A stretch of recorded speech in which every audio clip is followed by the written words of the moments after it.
Just before we get into the system, I just want to show you, again, really quickly, we've actually got a couple different versions of Matrix. We've got something called Matrix Desktop and we've got something called Matrix Mobile. So what I've tried to do here is just in this little browser window here, try to emulate what it looks like in your mobile device. So if you do try to access Matrix in a mobile device, this is what you're going to see here. You notice it looks nothing like the desktop version. This is a formatted version for your mobile device. So it's kind of, think of it as a lightweight version of Matrix. What we've done is we've stripped out a lot of the heavier elements of the systems. Things that you typically wouldn't use while you're on the road. Generally speaking, you're not going to be on the road, sitting in your car, building a stat or building a CMA, or some of the, you can't yawn yet. We still have 3 more hours of this. If you're building a CMA and all this other functionality that you want to employ, you can't do it by default here in the mobile version, but you can switch over to the full site. So you notice there's a little full site link here, so you can just click on full site. Well, you're not going to click, you're just going to press the full site link, and you'll see it takes you to the full version of Matrix. So all of the features and the functionality that I show you in the system, you can actually do on your mobile device. It's completely compatible, but it's just not there by default. So again, if you do want to use any of that feature or functionality that's not there by default, just press on the full site link and that will take you to the full version of Matrix.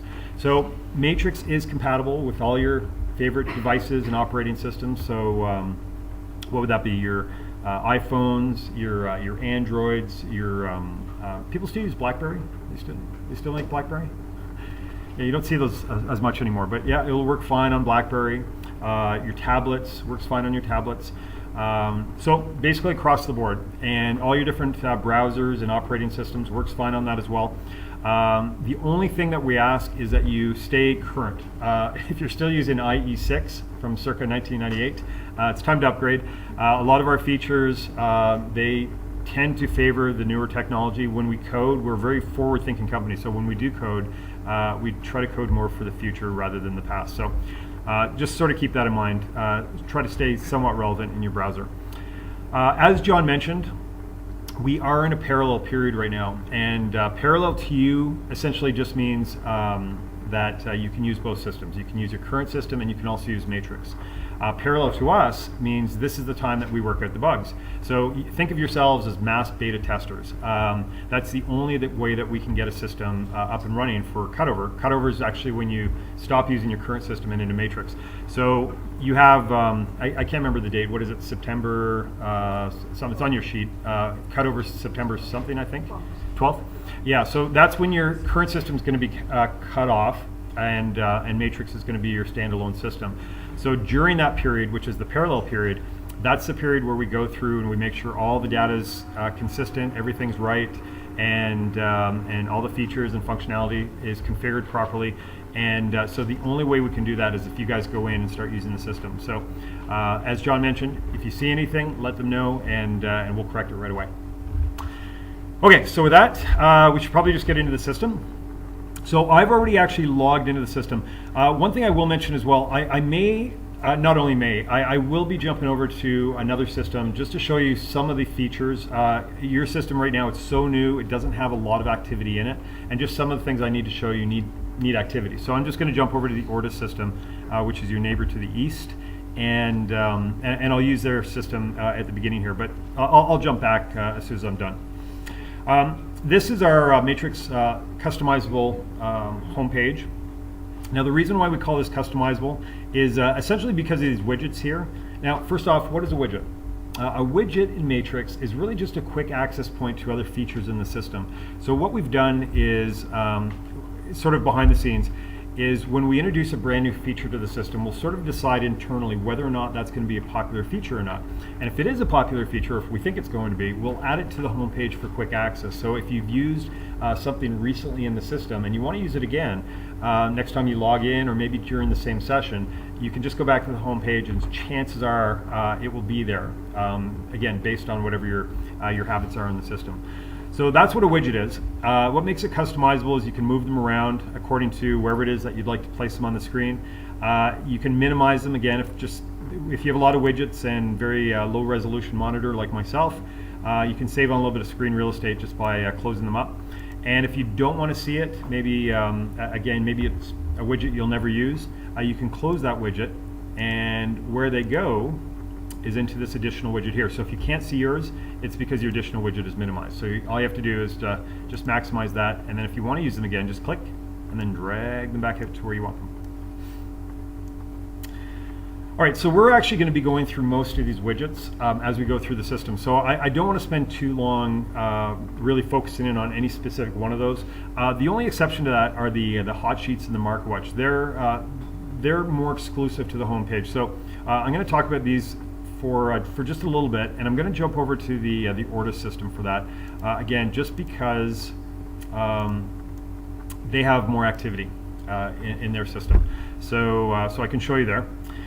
Let's start with the hot sheets. So if you're not familiar with what a hot sheet is really just a search. But it's kind of a special type of search. A hot sheet is a search for activity in the system. So if you've ever been away from the system for a certain period of time and you want to see the activity while you've been away, you would run a hot sheet for that. And in Matrix, there's two things that you need to do run a hot sheet. The first thing that you need to do is you need to decide how far back you want to see activity for. And for that, we've got this little drop-down list here. And I'll cover this in a couple of moments. The second thing that you need to do is you need to decide what property type that you want to see that activity for. And for that, we've got 5 different property types here and a cross property. So we've got 6 hot sheets that we can run. So if you're not familiar with what a cross property is a combination of other property types. So if you've ever wanted to do a search for residential properties and commercial properties in the same result set, then you would do a cross property search, right? Otherwise, if you didn't have that, you'd have to click through for your residential and then do a completely different search for your commercial down here. So if you do want to combine your results in one result set, you would do a cross property search. So let's assume that I've been away for, let's say, maybe 3 days, maybe a little mini vacation, and I come back into the system and I just want to see the activity that I've missed while I've been away. How do I do that? Well, the first thing that we need to do is, again, we need to decide how far back we want to go. So from the drop-down list, we're just going to choose a 3-day time frame.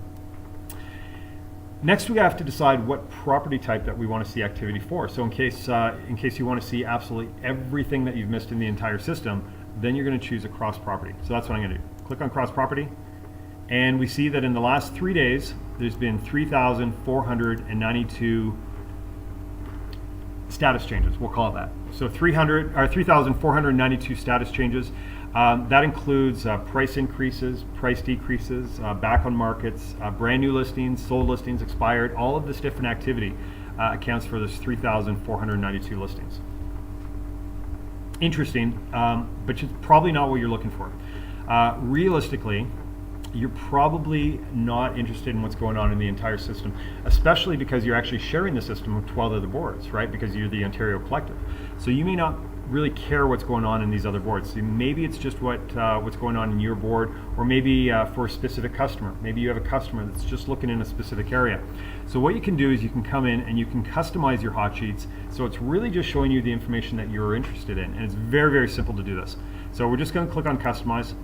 And here we're just going to choose which hot sheet that we want to customize. So in case, let's say for example, you have a customer that's looking for commercial and residential properties, maybe brand new in town, right? So we just want to see the activity for those 2 different property types. So I'll stick with cross property, and let's edit the criteria. All right, so this is our hot sheet criteria form. Now we're going to see a lot of criteria forms coming up here. So I don't want to get defocused on what a hot sheet is. I want to stick with more of the hot sheet, less about the criteria forms. We're going to dissect this coming up here shortly.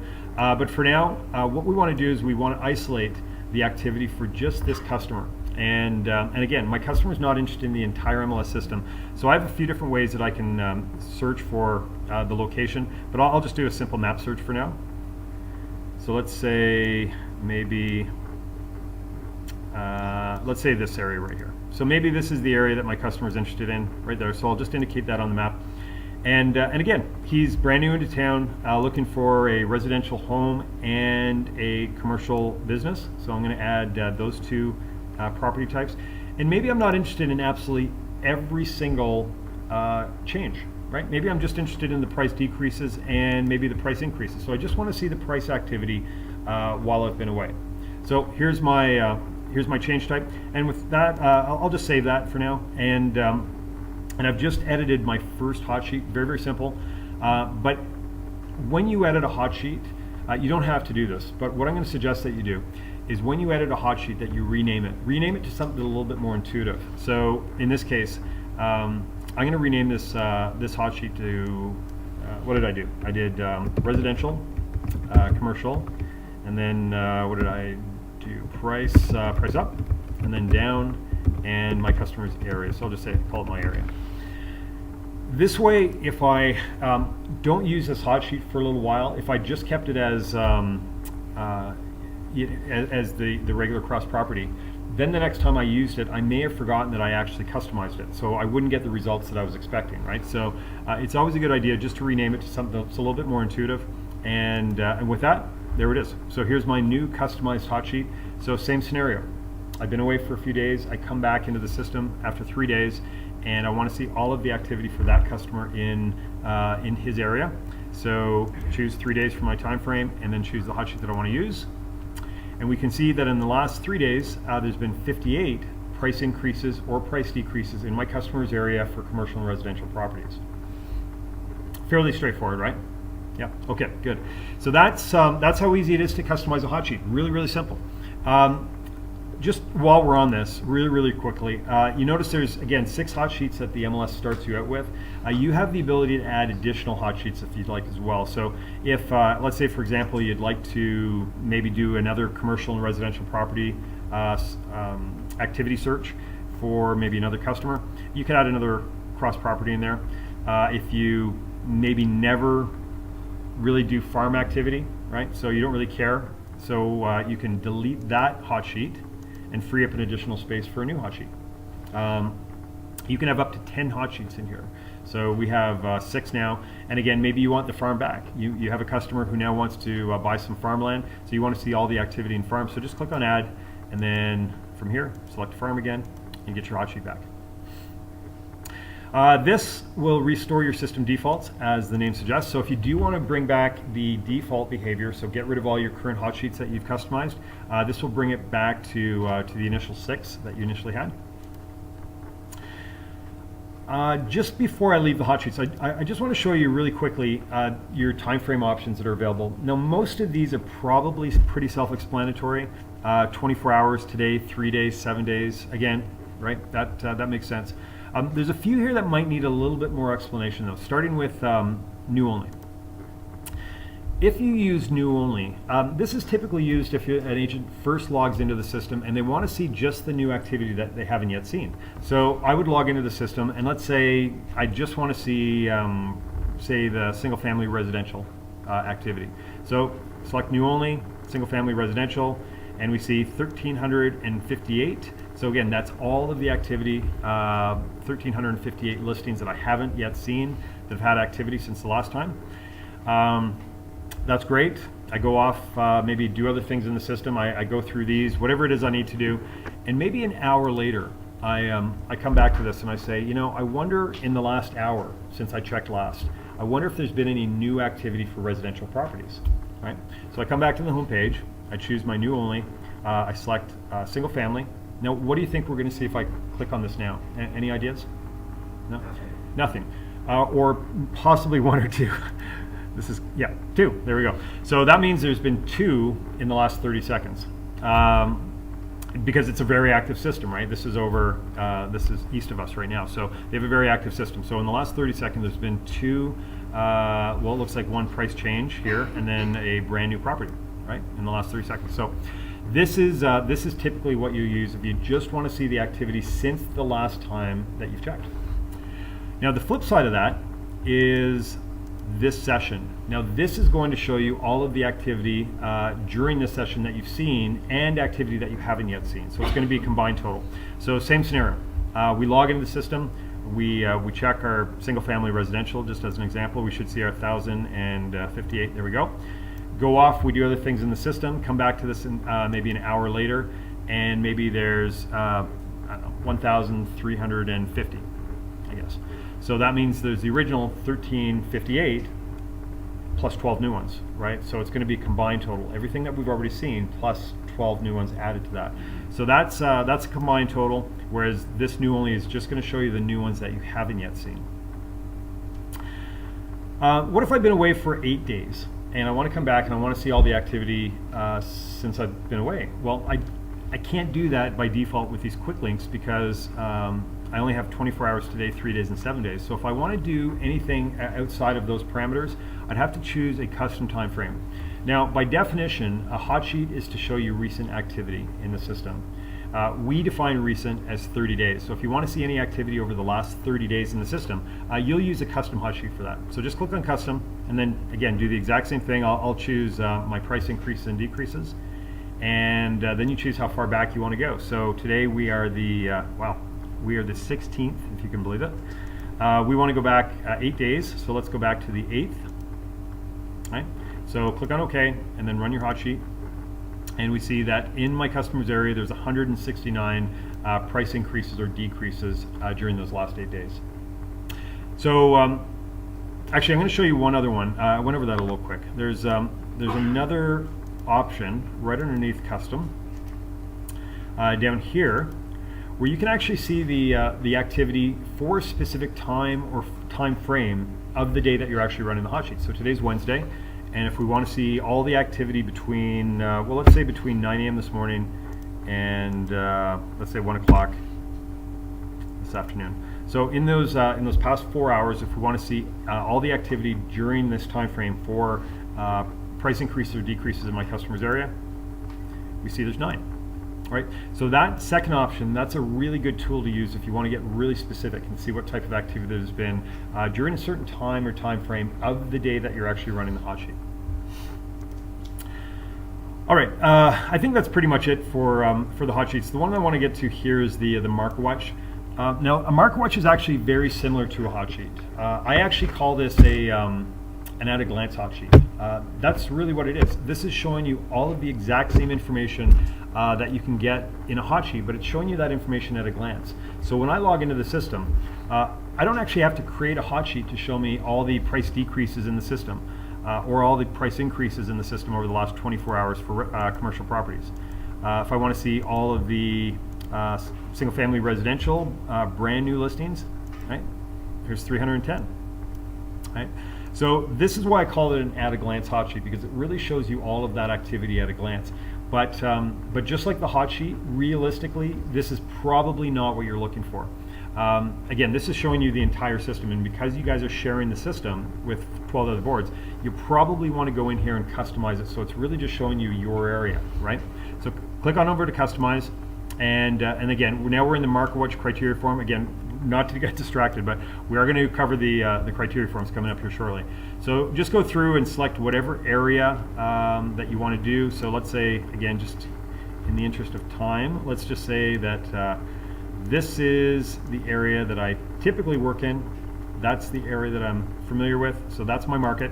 So I'm just to set that as my my market when I log into the system. So I can see as soon as I log into the system that over the last 24 hours, for single-family properties, there's been 24 price decreases. No price increases in that area. 68 brand new listings. What are those listings? Just click on through. So that's the power of the market watch. Is it really allows you to just see the activity quickly without having to create a hot sheet to show you all those different activities. One of the advantages of the hot sheet, though, is if you wanted to look at, let's say, for example, the price decreases and the price increases together in the same result set, well, you can't do that with the market watch. You would have to click through each of these individually, right? There's my price decreases and there's my price increases. So if you did want to look at them together in the same result set, you can't do that here, but fortunately you can do that with your hot sheet. In fact, we combined it up there. So if you do want to combine results in one result set, then use the hot sheet for that. Market watch is really just meant to show you one market at a time. So if you did have, let's say for example, a couple of different customers that you want to see activity for, you can do whatever you'd like. It's your system. But I'll tell you, most agents, what they'll do is they'll set their market watch for their market rather than seeing one specific customer and then going back and overwriting their market watch with a different customer and then overwriting their market watch with a different customer just to see all the activity for all three customers. What they'll typically do is they'll go in and they'll create 3 different hot sheets. one hot sheet to show them one customer's area, another hot sheet to show them the other activity in the other area, and a third to show them activity in another area. So again, feel free to use it however you'd like, but that's typically how most agents use it, is just to represent their market in the system. What we're going to do now is take a look at this different search functionality in Matrix. Now we have, I want to say 3 ways of doing a search in the system. When we created this, we created this with 3 different ways of doing a search. But over the years, I've started to notice agents have adopted another way of doing a search. So I'm going to include the 4th way as well. The 4th way we didn't actually create as a search per se. We created it as a different feature. But I'll include that for you guys as well. So I'm going to show you 4 different ways of doing a search. The first way of doing a search is the one you're definitely most familiar with, so I don't want to spend a lot of time on this. This is the search criteria, where you, of course, go in, add whatever criteria that you want to your specific search forms. So these are all of the different search criteria forms that you can choose from. Here's your residential, commercial, farm, land, multifamily. Of course, you know what cross property is now. Members, so your roster searches and your brokerage searches. So the only thing that separates all of these are all essentially the exact same type of search, but the only thing that separates them is the fields that the MLS has chosen to include on each of them. So we don't need to go through all of them. So I'll just show you, for example, the residential search, just as an example. Just sort of keep in the back of your mind as I do go through this, that everything that I show you in the residential is 100% applicable to these other ones as well. So I'm just going to show you sort of the workflow or the methodology of doing a search. So if you want to do a search, of course, just hover over top of your search, choose which search form you want to use, and that's going to pull up, well, in this case, the residential criteria form. Now, all of these fields here, these are all the fields that the MLS has chosen to include on this particular form, right? But inevitably, you're probably at one point going to want to do a search for something else. So if the field that you're looking for isn't on this particular form, just scroll down, and you'll notice down here at the bottom, there's an additional fields link. So what you're going to do is you're just going to click on that add button, and that's going to pull up a list of all of the other fields that are available in the database. So here's the rule of thumb. If you have the ability to insert a brand new listing in the system, then you should have the ability to search by those fields too, right? So here are all of the available fields that you have the ability to search by. So of course, just because of the sheer volume, we can't put them all on, well, we could, but we're not going to put them all on the page. So you're just going to go through and select the one or ones that you'd like to include. And if you ever see a message such as this up here, it's just letting you know that one or more of the fields that you are trying to add is actually already on the form somewhere, so it's not going to add it twice. And of course, you can reorder these however you'd like them to appear on the form. And once you've added them, these will always now be there, permanently part of this form. So you never have to do that again. It's always going to be part of whatever form that you've chosen to include them. And again, if you do want to remove them, just click on Add Remove. Select whichever one that you want to remove or ones, and then they're gone. Okay, so I just want to take you through just maybe some of the subtle things that might be a little bit different between your current system and this one. Starting with the status. If you choose a status, for example, the sold, you'll notice that Matrix automatically puts a date range there. Now, this is what's called a dynamic date range. There's a couple of different types of date ranges that you can use in Matrix. So this is dynamic. So this is saying, find me also listings between today, which is 0, and 180 days ago. So I'm just going to change that to 30, make it a little bit more manageable. So show me also listings between today and 30 days ago. That's a dynamic date range. Now, the reason why this is a dynamic date range is because if I do this search right now, I'm going to find also listings between today and 30 days ago. If I save this search and then I run this exact same search, let's say, for example, maybe a week from now, I'm going to find completely different listings. I'm going to find listings between the day that I run it and 30 days previous to that date. So it's going to change based on when I actually run my search.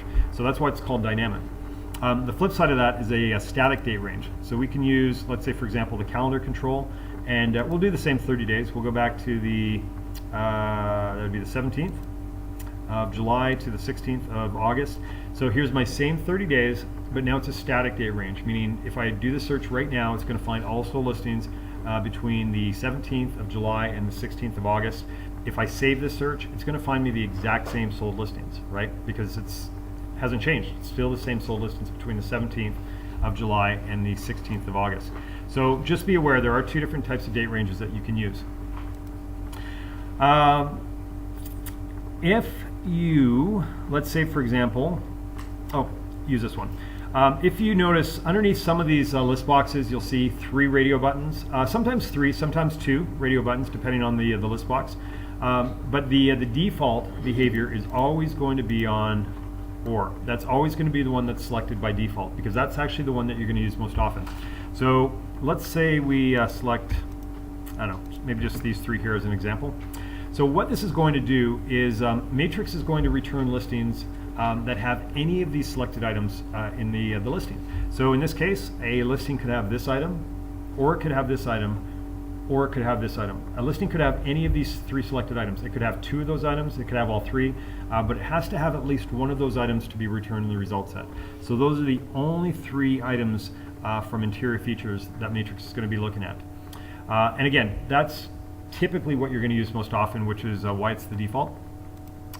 If you choose and, then that means you have a customer that's looking for all of these selected items. So your customer has said, I want this item, and this item, and this item. If a listing doesn't have all, in this case, all 3 of these selected items, I don't want to see it. So I need this one, and this one, and this one to be returned.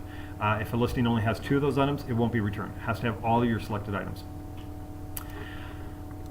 I think the best way to explain not is, let's say for example you have a really long list of items. Let's say for example you have 100 items in this list. It's probably pretty close, right? You got 100 items in this list here, and you want 97 of those items. Well, if you didn't have not, you'd only have the OR, of course, and then you'd have to go through and select 97 of the items that you want, right? So that's definitely one way you can still do that. Not the most efficient way. So if you want it to be more efficient, what you're going to do here is you're going to select the 3 out of 100 that you don't want, and then Matrix will look for any of the other 97. So in this case, do not return any listings that have this item, do not return any listings that have this item, and do not return any listings that have this item. But any of the other ones, absolutely, return those, but just not any of these here. What else can I show you here? Oh, price. Okay, so we do price a little bit different as well in Matrix. If you're looking for all listings, let's say between say $500,000 and $650,000, well, you don't actually have to add the additional zeros. We do that automatically for you. And now this is important. If you deselect this checkbox, then it's obviously just going to look for properties between $500 and $650, and unless you live in Detroit, you're probably not going to find much here. So you want to make sure that you have your thousands selected, and that's the default behavior anyway. Bedrooms, bathrooms, in fact, I'll just show you with the total baths, but just sort of keep in the back of your mind, this is consistent with all of your different text boxes. If you want to do a search for all listings with 2 or more bathrooms, just say 2 plus. That's going to be all listings with 2, 3, 4, 5, 6, etc. Okay. If you're looking for all listings with 2 or less bathrooms, just say 2 minus. Right? That's 2 bathrooms, 1 bathroom, no bathrooms. If you're looking for all listings, let's say for example between 2 and 6, right? That's going to be 2, 3, 4, 5, or 6 bathrooms. Just say 2-6. And of course, if you're just looking for listings that have exactly 2 bathrooms, just say 2. So it's not going to find any listings with more or less. And again, don't try not to get lost in the details here. I'm just showing you this more out of interest sake. All of that information that I just shared with you, you can find that in these little help icons. Just hover over top. They're usually pretty good at telling you what to expect, or you can click on them. They'll open up a little pop-up. But again, don't worry so much about the details of this. This is all still available inside the system. Actually, I'm going to show you something really quickly here that is probably going to be the most valuable thing you learn about this page.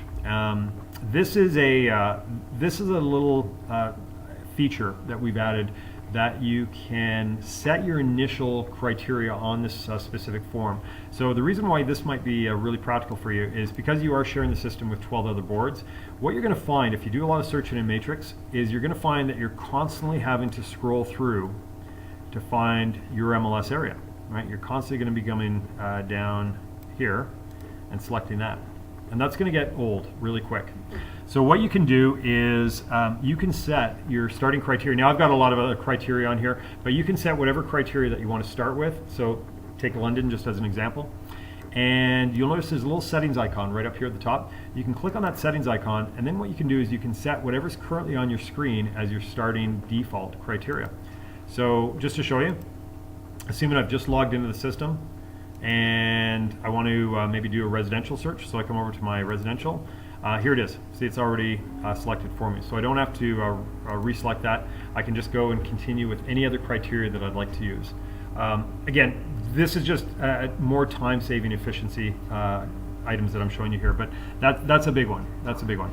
And if you do want to do a search for something that has nothing to do with any of this criteria that you've saved as your default, might be difficult for you guys to see in the back, but there's right at the bottom of the screen here, there's a little clear button. So you're just going to click on that clear button, and that's going to clear your form.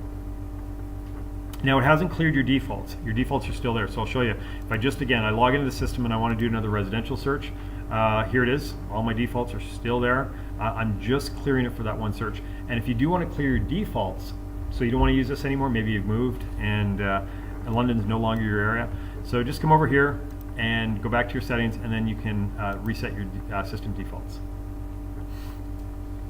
Okay, so let's put all that together and let's just do a search from scratch. Let's do a search for active properties. We'll say in the $350,000 range to $625. Right?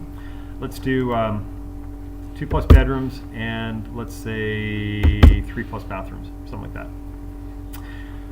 All right, so if you take a look at the bottom of my screen, on the button bar, it says there's 441 matches. Now this is a real-time count of exactly how many listings will be generated based on our current criteria. Now there's a couple different ways that we can view those listings. We've got the results button here, obviously, right? That's one way. Another way, not so obvious, is the results tab at the top of the screen. So that's what I'm going to show you here. This is the results tab. You can use either one to view your search results, but I'm going to use the results. I just want to introduce sort of our tab-like structure here. Obviously, we've been working in the criteria tab. Beside that, we've got the map tab and the results tab. Now, think of these as a like a symbiotic relationship, meaning anything that I do in one tab is reflected in the other ones as well, right? So we've been working in the criteria, we've been changing our criteria, we want to see the results of that. So we just click on over to the results, and here's our 441 listings. And we're looking at this in our single line display. And this is what everybody gets. This is your default display in Matrix. So this is what everybody here will get as your default. Single line display, 10 listings per page. But you don't have to keep that.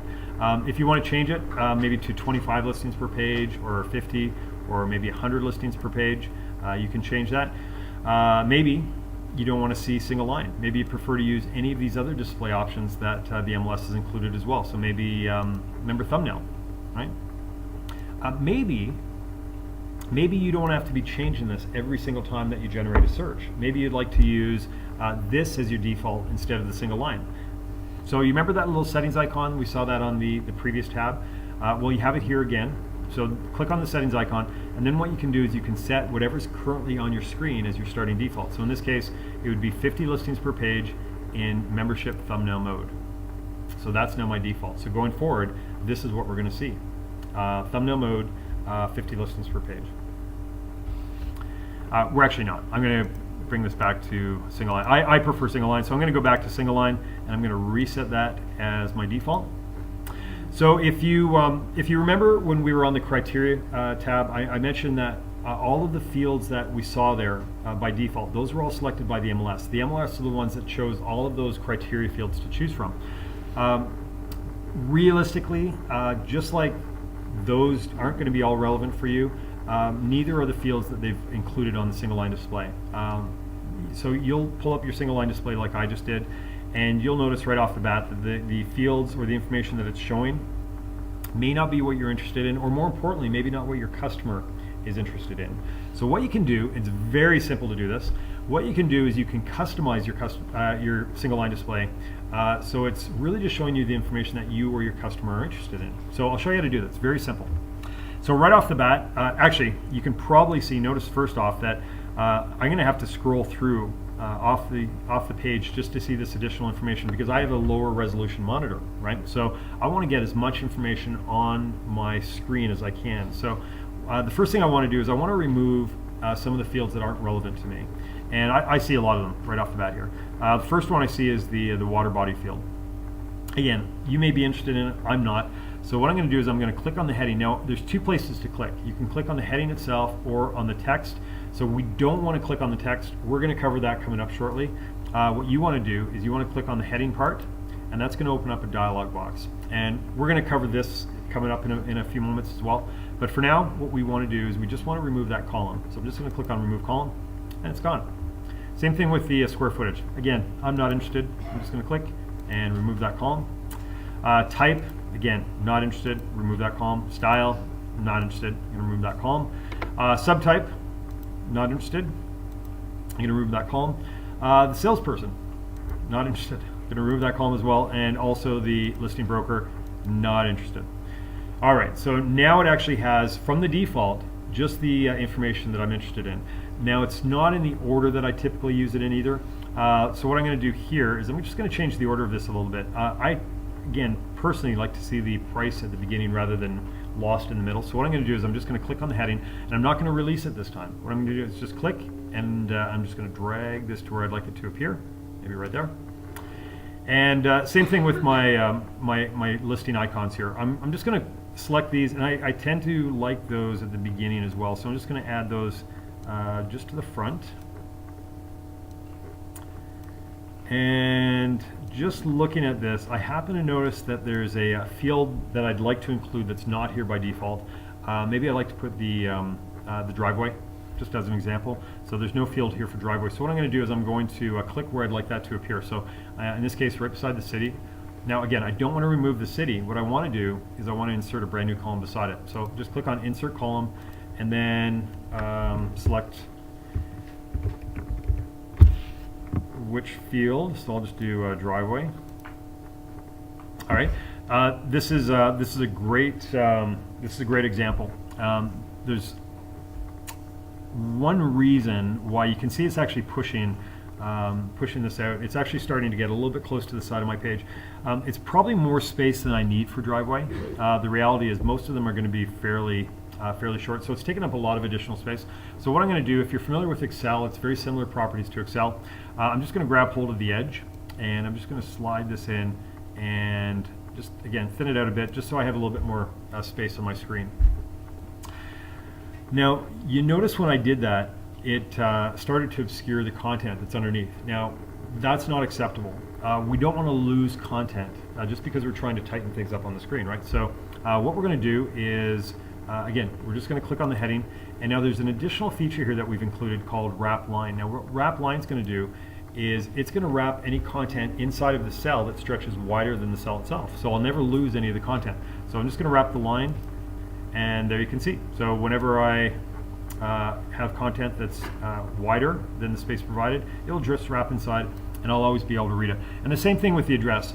This is something that you may want to do for the address, because as you can see here, if I change the width of this, I lose the content. So with this, I'm just going to add the wrap line as well. All right. So now I'll never lose the width. One of the other reasons why you may want to do that is if, let's say for example, I didn't do that and everything worked out for this this particular search result, but what if I had another search result with a really, really long address? Well, what's going to happen is that address is going to get lost underneath the city, which is fine. On the screen, all I have to do is just grab hold of the edge and pull it over and read it. But what if I'm printing this off, right? If I'm printing this off, then it's going to get cut off, right? So that's why you probably want to wrap the line of something that is dynamically set like this, like an address that you don't really know the width. Just wrap the line, and that way, regardless of how wide it is, you're always going to be able to read the content. You wouldn't need to wrap the line, for example, of bedrooms, right? You wouldn't have to do that for bedrooms because you're never going to have 4,000 bedrooms, right? It's never going to stretch that far, right? So you can do that for the unpredictable widths, and for these other ones, I wouldn't worry about it.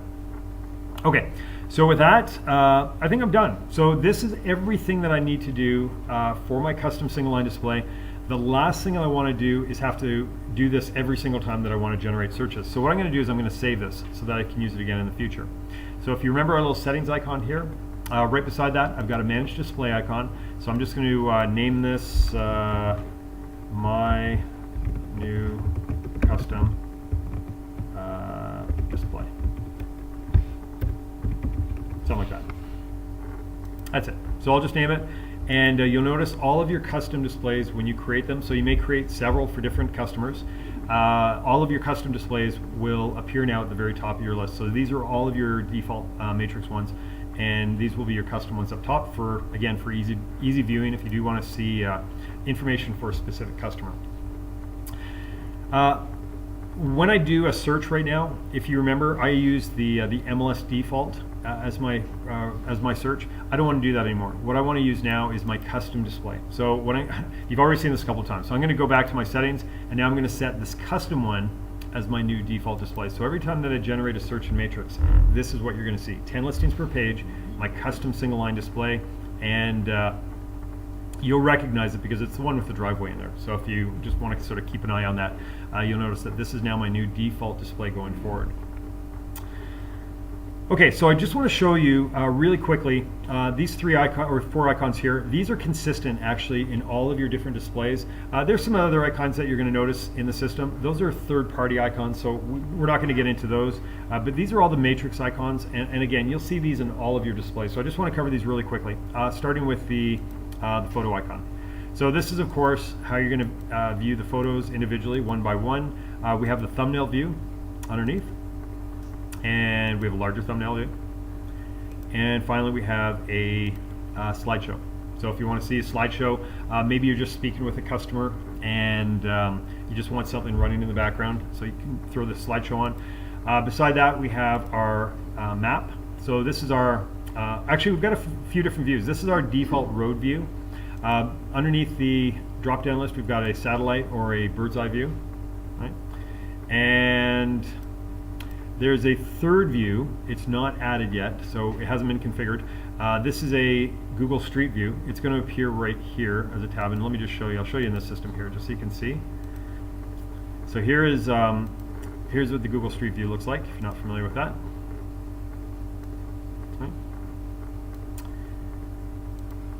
And next to that is our property history. So this is showing you the history for that property. This one obviously doesn't have much history, but if this was listed multiple times, what you would see is multiple properties stacked up on top of each other here. So this just has the one. And within each of those listings, you'd also see activity as well. So if there's been any specific activity, let's say price changes or status changes, you would see all of that activity listed here as well. So that's your property history, and beside that is open houses, right? So this is just going to list all your different open houses. And that's it. That's it. That's the first way of doing a search in the system.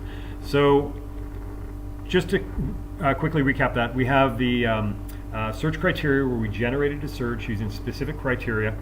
We didn't like our display, so what we did was we created a brand new custom single line display, and then we saved that display as our new default display. That's the first way of doing a search. The second way of doing a search is what we call a location-based search. I'm going to jump back to the criteria tab just for a second.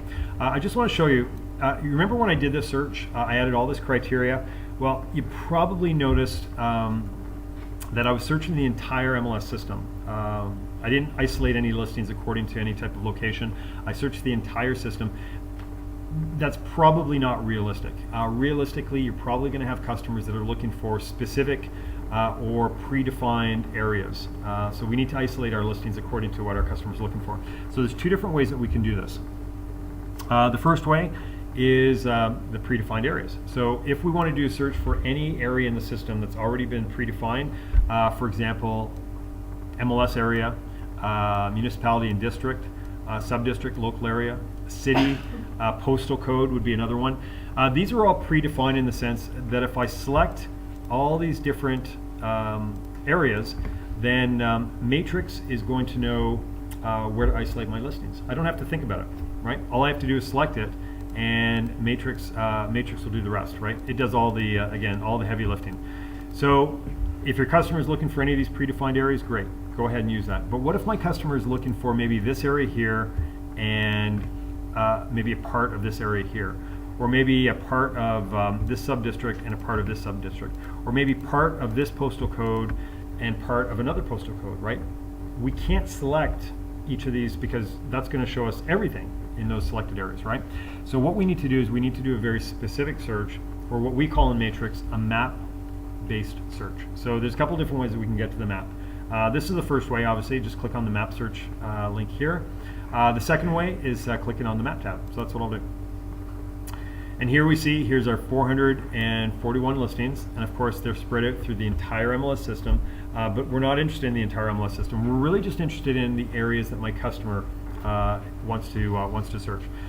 So I wasn't going to show you this, but really quickly, just while we're on this page here, because your system is so large, one thing that may help you navigate to different areas of the map is this little drop-down list here. So we list all of the different areas. So what you do, if you want to maybe get to another area really quickly, is just click on these little links, quick links, and that will take you to, like I say, if you are in a completely different area and you want to get back to London, instead of having to scroll through, just click on these little drop-down lists. But there's another actually purpose of this. So it says in here, jump to address. So think of that as more of a points of interest text box. In this little area, what you can do is you can add any address, and what it's going to do is it's going to drop a little map marker on your map. So you can use that as a point of interest. So if you do have a customer that comes to you and says, I don't know, find me all listings within 10 kilometers of shopping mall, for example. Throw in the address here, and it will add the map marker for that shopping mall here. When you have the map marker placed, the next order is, well, how do we isolate our listings around that? Well, we've got 3 different map shape tools to do that. We've got a radius tool, we've got a rectangle tool, and to get really specific, we've got a polygon tool. So let's say, for example, I've done that. So I don't know the address of any shopping malls, but let's assume that I've just added the address, and maybe it, I don't know, maybe it adds a little map marker here. So what I'm going to do is I'm going to draw a 10-mile radius around that mall. So I'm just going to click on my radius tool, and assuming that there is a little marker there, I'm just going to click, and I'm going to drag to my 10 kilometers, and that will isolate all my listings. And maybe, of course, maybe I do another one down here. There's maybe another mall right somewhere like that, and let's say maybe another one right here. Okay, so here's my 3 malls. So this is great. So these are the 3 areas that I want to isolate the listings according to my customer's request. Let's say that for whatever reason, let's say that maybe there's an area inside of this area that my customer wants to avoid.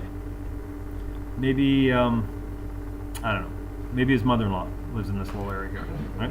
So what we can do is we can add a shape within a shape, and we can exclude all of the listings inside of that selected area. And maybe we want to get really, really specific. So we can use again, the polygon tool to isolate very, very specific areas. So maybe there's I don't know, maybe a certain street or a certain neighborhood.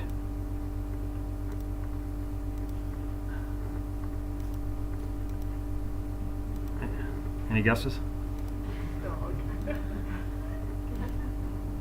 No, it's not a dog. Unicorn. Yeah. Yeah, you're right, it is a pig. Yeah, maybe this will help. That's a leg, by the way.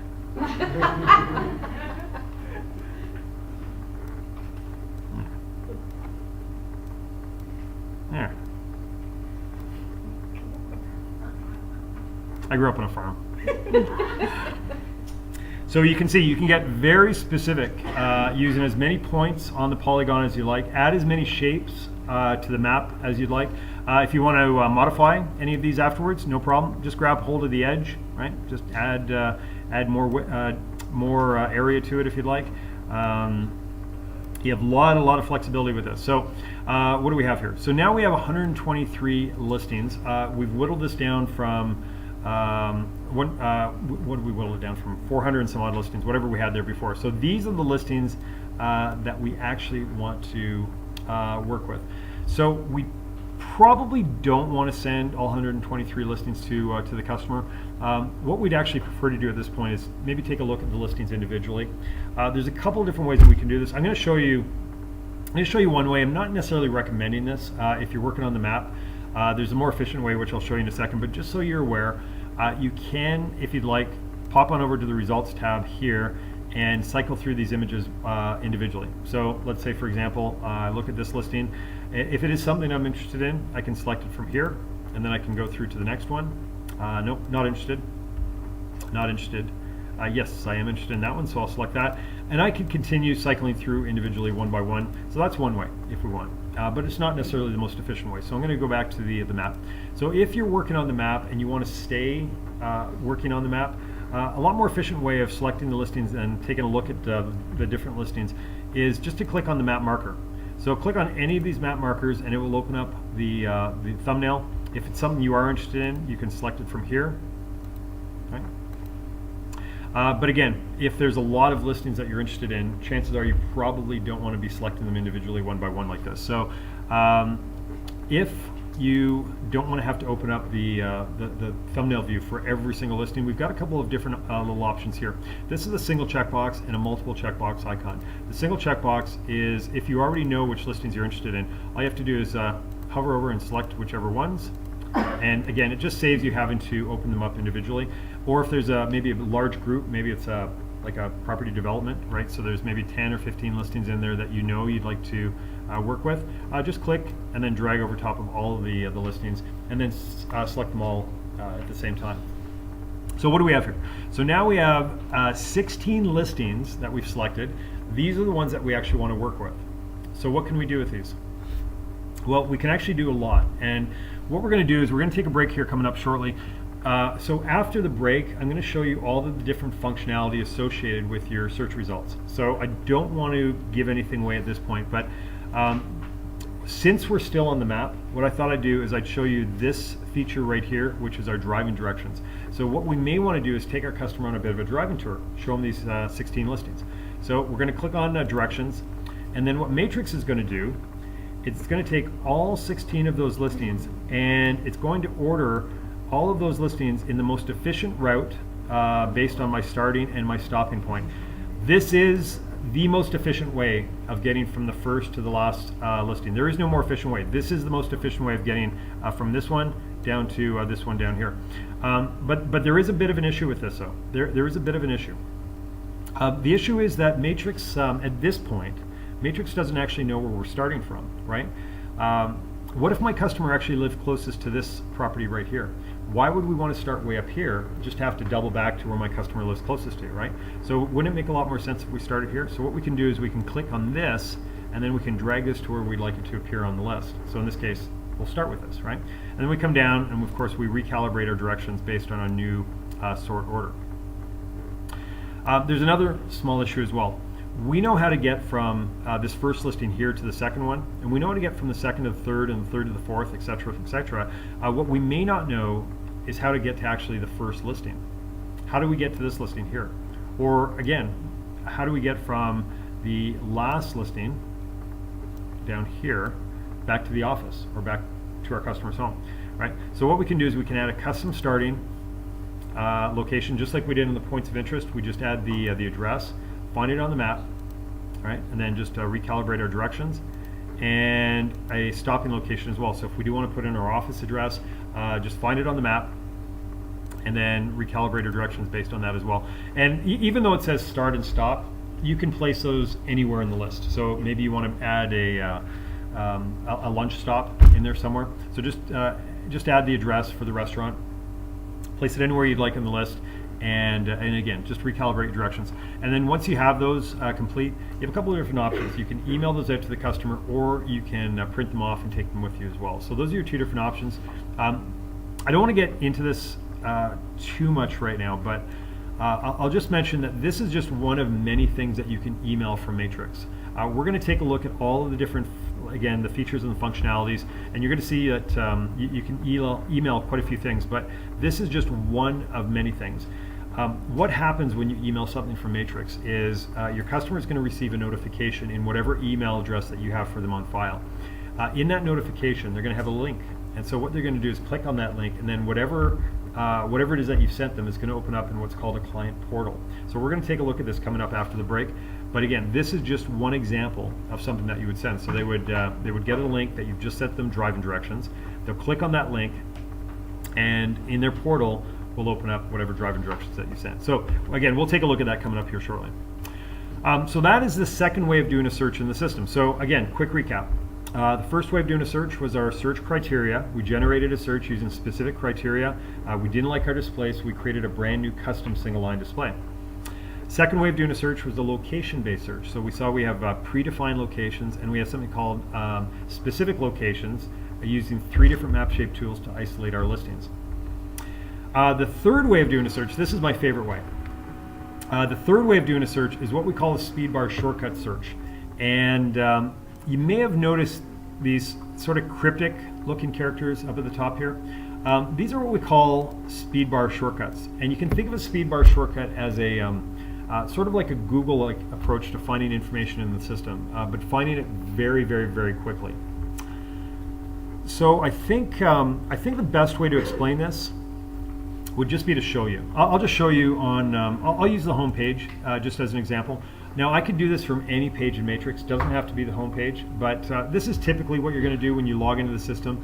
Generally speaking, you're probably going to know what it is that you're looking for. You're probably going to log into the system and just come over and run some type of search.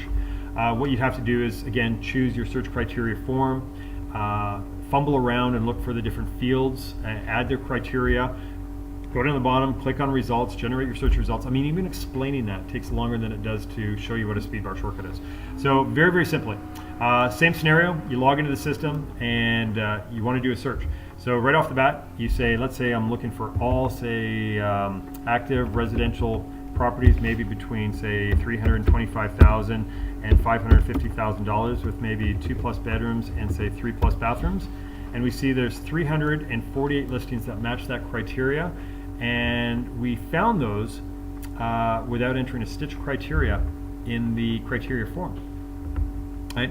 We did it in 0.13 seconds.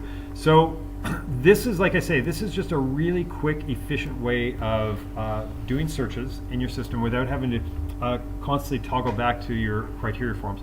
So I know you can't see what I see, but I see a bunch of deer in headlight looks. So you're probably wondering what these mean.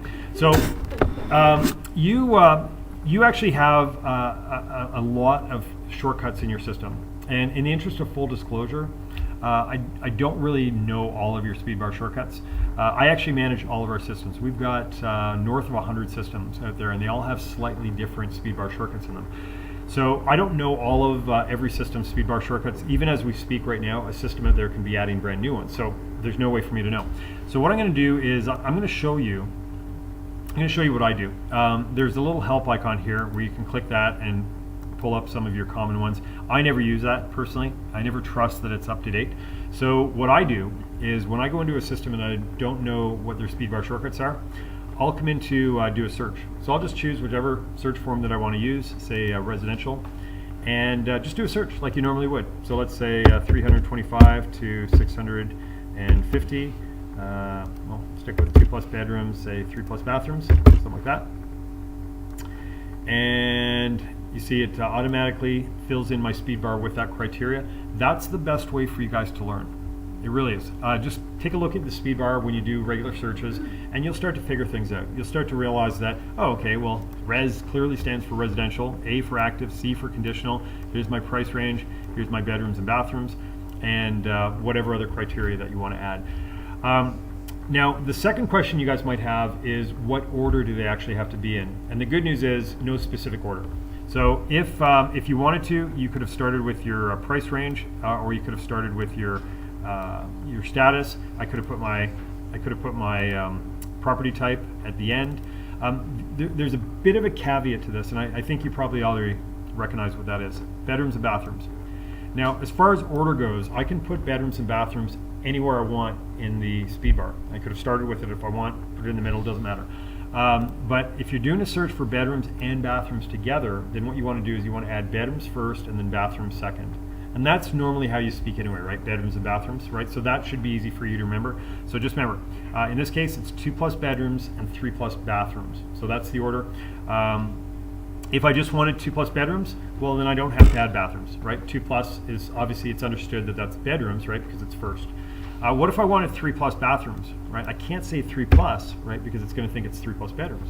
So what I'd have to do is say 3+ baths. And then it's going to look for any number of bedrooms, but a property has to have 3+ baths. But in this case, it was 2+ bedrooms and 3+ baths. So I want to show you, what to do if you want to do a search for something that's not a speed bar shortcut. So let's say, for example, well, here's a good example. Let me go back to my residential here. I don't think, well, let's just test it. I don't think your MLS area is a speed bar shortcut. Let's see. Okay, so I'm going to choose London. Just click on results. Okay, so you see here how when I hover over top of other criteria, I can see county or parish as London. What that tells me is that London, or your MLS area, is not a speed bar shortcut. So that's unfortunate because most of your searches are probably going to be in the London MLS area, right? So what I'm going to show you now is how to create a custom speed bar shortcut where there isn't one. So if you do want to do a search for something that's not a speed bar shortcut, I mean, how inconvenient would that be if you want to do a speed bar shortcut for all bedrooms and bathrooms, 2+ bedrooms, 3+ bathrooms, in the $400,000 to $600,000 price range, active properties that are residential. So you put all of that information in your speed bar, get your search results, just to have to go back to the criteria form to select London. That's not very speedy, right? So that's not why we created the speed bar. So I'm going to show you how to create a custom speed bar shortcut. It's extremely simple to do this. There's 3 things that you need to do. First thing that you want to do is you want to go to your search tab, select whatever search form that you want to use. I'll stick with the residential. And step number 1 is clear everything. So click on that clear button because, as you know, you might have some residual criteria already in there from a default saved criteria search. So step number 1, clear everything. Step number 2, simply just select whatever it is that you want to make into a speed bar shortcut. So in this case, I'm going to stick with London. Now you can do a combination of things. There's literally millions of combinations of things that I'm sure you could come up with. But for now, I'm just going to keep it simple. I'll just do London as my MLS area. So step number 2, select whatever it is that you want to make into a speed bar shortcut, and then click on results. Okay, the third and the final step is click save on the button bar, new speed bar shortcut, and just name it. That's it. So call it whatever you'd like. I'll call mine London for obvious reasons, but call it whatever you'd like. The only thing you have to remember here is all of your custom speed bar shortcuts have to start with a /, right? So that's what tells the system that it's a custom speed bar shortcut. Now you don't have to add it. We do that automatically for you here. So just remember, just don't remove it, right? So you want to make sure that it's / and then whatever you want to call your speed bar shortcut, no spaces. All right, so that's it. So just save that. So your 3 steps. Go to your criteria form and clear everything. Step number 1. Step number 2, select whatever it is that you want to make into a speed bar shortcut and render your results. Third and final step, click save on the button bar and then name your speed bar shortcut under new speed bar shortcut. So I'll show you how it works. Let's say, for example, again, well, actually, we'll go to the My Matrix page. So maybe I'm just in the middle of something. On a whim, I decide I want to do a search. So here, we'll switch the order around too. Let's do, say, 300,000 to $530,000. We'll do 2+ bedrooms, 3+ bathrooms.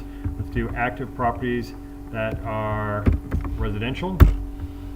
We see there's 343 listings, but that's right. That's the entire MLS system. We don't want the entire MLS system. We only want the London board. So London, we see there's 170. right? So again, that's how easy it is to create a custom speedbar shortcut where there isn't any. And I could have added this at the same time as before. I just did that for effect, just so you could see it filtered out your results.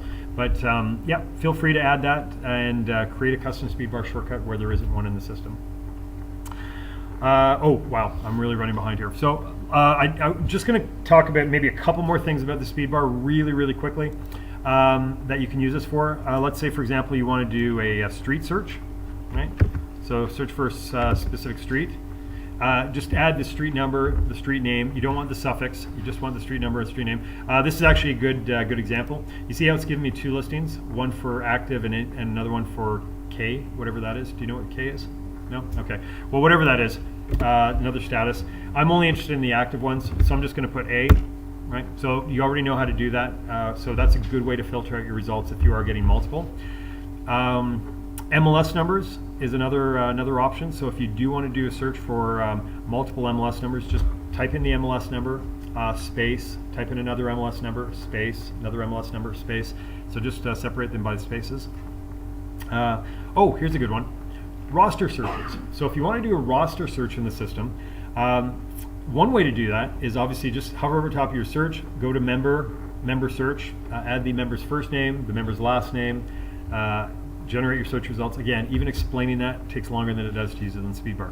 If you want to do a member search, just type in the word agent and then whatever the member's name is. If you don't remember the member's name, what you can use is we have something called a wildcard. That's just a programming term. A wildcard in Matrix is an asterisk. So if you know maybe the agent's first name starts with A and you don't remember the rest of it, just type in a wildcard. So A something. Right? Something comes after the A. I don't know what it is, but there's something that comes after the A. Their last name, again, maybe you met them at a party. You can't remember their last name. So let's say you know it has an M somewhere in it. So you can say asterisk, M, and an asterisk after that. Again, not sure why you would just remember that, but must have been a hell of a party. So what we're going to do now is we're going to search for all agents that have any first name that starts with an A and something comes after it, and then has their last name with an M somewhere in it. So find me all AMs, and we see there's 78. So maybe you could go through the list, and maybe that will recognize it. If you do remember their last name, maybe it's Smith, something like that. Find me all A Smiths, right? So if you remember their full name, of course, maybe it's Allison, right? So just type it in directly. So what I want to show you there was more about the wildcard. The wildcard can be used anywhere in the system that has the text box. So if you are looking for something and you don't maybe know the spelling of it, just put in a wildcard. So add what you do know and then put the wildcard in, and that will take the place of the information that you don't know. One example is if you're doing maybe a remark search, like an agent remarks, and you want to find if there's any listing with the word pool somewhere in the agent remarks. What you could do is in the remarks text box, just type in a asterisk and then the word pool and then another asterisk. And what that will do is it will find the word pool anywhere in the agent remarks. So anything can come before the word pool, anything can come after the word pool, but somewhere in there's the word pool. That would show you pool tables, swimming pool, whatever, anything that has the word pool. So it's a really good way to do a search in the system where you want to find a specific word inside of a paragraph. Okay, so I do have to move on. So the last search I want to show you, I've shown you the three, the search criteria, the location-based searching, and the Speedbar shortcut searches. What I want to show you now is the fourth way of doing a search that I mentioned earlier. This is the way that I mentioned that isn't necessarily a search per se. We didn't actually create this as a search, but a lot of agents have sort of adopted this as a search. So I'll throw this in there as well for you. This is what we call the recent search drop-down list. Now, technically it is a search. I mean, it even says search in the title. But we actually created this as a multitask tool. This is a tool that you can use to jump around the system, to do multiple things in the system. So what it is a collection of your 50 most recent searches in the system. Now this is a dynamic list, and what I mean by that is it's constantly changing. So you can notice here at the very top, this is the search that we just did for Allison, right, at the very, very top. Now eventually, as I do more and more searches in the system, this is going to drop off. right? So this is, at some point, it's going to become the 51st search, right? So you don't want to rely on this as your long-term save search option. This is dynamic, so eventually all of these searches are going to be refreshed and drop off. So you just want to use this more as a temporary. And again, we created this so you could jump around in the system. So this really is a multitask tool. Well, actually, I'll give you a real world example. Let's say, for example, I've just started a search for a customer. I'm in the middle of that search, and I happen to come across, I don't know, maybe while I'm doing this, some listings that I select, and while I'm doing this search, maybe I get another phone call, and a phone call for, maybe for a brand new search from another customer of mine. So I have a couple of options. One, I can call them back, finish the search that I'm on, or I could save this search and as a new save search, finish with the customer on the phone, come back, load this same search up, and then all of those listings that I had selected, I'd have to start all over again. So those are my two options. Well, fortunately, we have the recent search drop-down list, which gives me a third option.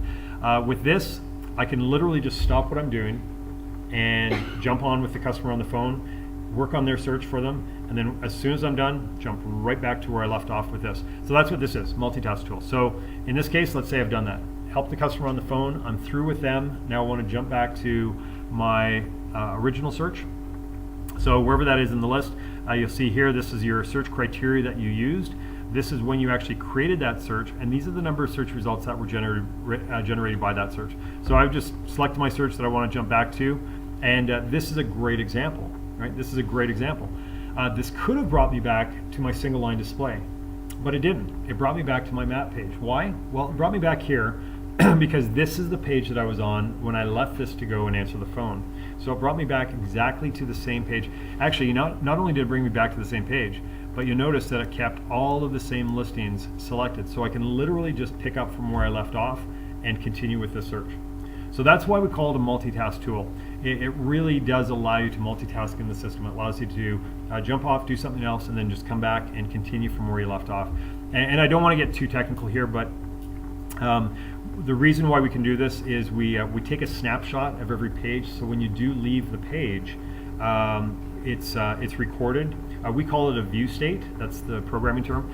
And we save that view state. So when you do want to load it back up again, we just load up the snapshot. I want to show you, just before we break, I want to show you something really, really quick.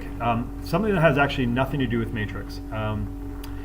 This is a browser feature that I'm going to show you. So if you're not aware that your browser does this, this is going to make your life a lot more, well, maybe not your life, that's probably a little dramatic. Maybe your Matrix experience. It's going to make your Matrix experience just a little bit more efficient. So this is a browser feature. If you're not aware that your browser does this, I'm on the Chrome browser. Your Firefox, if you're using that, or your Internet Explorer, your Safari, does all it all does the same thing. What I do is I hover over top of my search, or any of these for now, but I'm just going to hover over top of search for now. So any of these links, and I right click. And you'll see some options come up. Again, depending on what browser you're in, you're going to see different options. So in this case, I'm going to open up this link in a new tab. Now, technically, I can be running a search in this tab, but I can also be running another search over in this tab over here. Or, if I want, what I can do is maybe open up a third tab and create a CMA over here. So we were just talking about multitasking. This is another really good tool that you can use to multitask. So it's all part of the exact same Matrix session. So if you do happen to be running a search here, over here, and running a CMA over here, everything that you do is going to be recorded in your recent search drop-down list because it's all part of the same session. So you don't have to worry just because you're on a different page that it's not being recorded. So it's all part of the same session. So again, I just wanted to show that and highlight that just in case you weren't aware, because there's an argument to be had that it actually is more efficient than just using the recent search drop-down list here to multitask in the system. Okay, so we'll call it 2:25. Let's take a, how do you guys feel about 15 minutes? Sound good? So 15-minute stretch if you like. We have to start at 2:40? We have to start at 2:40 to get through all this. So there's coffee, I believe, at the back, or water, or something to drink. Feel free to get up and stretch. Feel free to come up and ask me if you have any questions. All right, guys, we're back. Okay, so just a quick recap. of where we left off with the searches. Just before the break, we took a look at the 4 different ways of doing a search in the system. We saw there was the search criteria, oh, and thank you for coming back, by the way. I never take that for granted, especially after what you've been through the first half. The search criteria, the location-based search, the speed bar shortcut search, and finally the recent search drop-down list. So those are the 4 different ways of doing a search. What I want to do in the second half, or for most of the second half anyway, is I want to go through the different functionality associated with your searching. So when you do a search in the system, typically you're going to want to do something with those search results. So when you generate a search, this is what you're going to be seeing primarily as your default, something like this, where the button bar is for the most part disabled. Now the reason why it's disabled is because you actually haven't selected any listings to do anything with. So what we're going to do here is we're just going to select some random listings. Let's say these 6. And of course the button bar lights up and it says, well, what would you like to do with these 6 selected listings? So that's what we're going to do. We're just going to go through the different functionality, starting with the criteria. No, we're not. We're actually going to start with the email because you already know how to change the criteria. You could do that up here, or of course you can do it in the button. Second one is the email. There's a couple of different ways that you can send listings to a customer in Matrix. This is the first way. This is called a direct email. So if I click on this, Matrix is going to send those 6 selected listings directly to the customer from me, the agent. Right? That's a direct email. On the flip side of that, we have something called the auto email, and I think you guys know it as the prospecting email. Is that what you call it in your current system? So again, I'm sure it's very similar to our auto email, which we're going to get to coming up very shortly. But this is the first way. This is a direct email. So a direct email will go directly from you to the customer, whereas an auto email, that goes from the system to the customer. With a direct email, you decide which listings that you want to send, but your customer is only going to receive them once.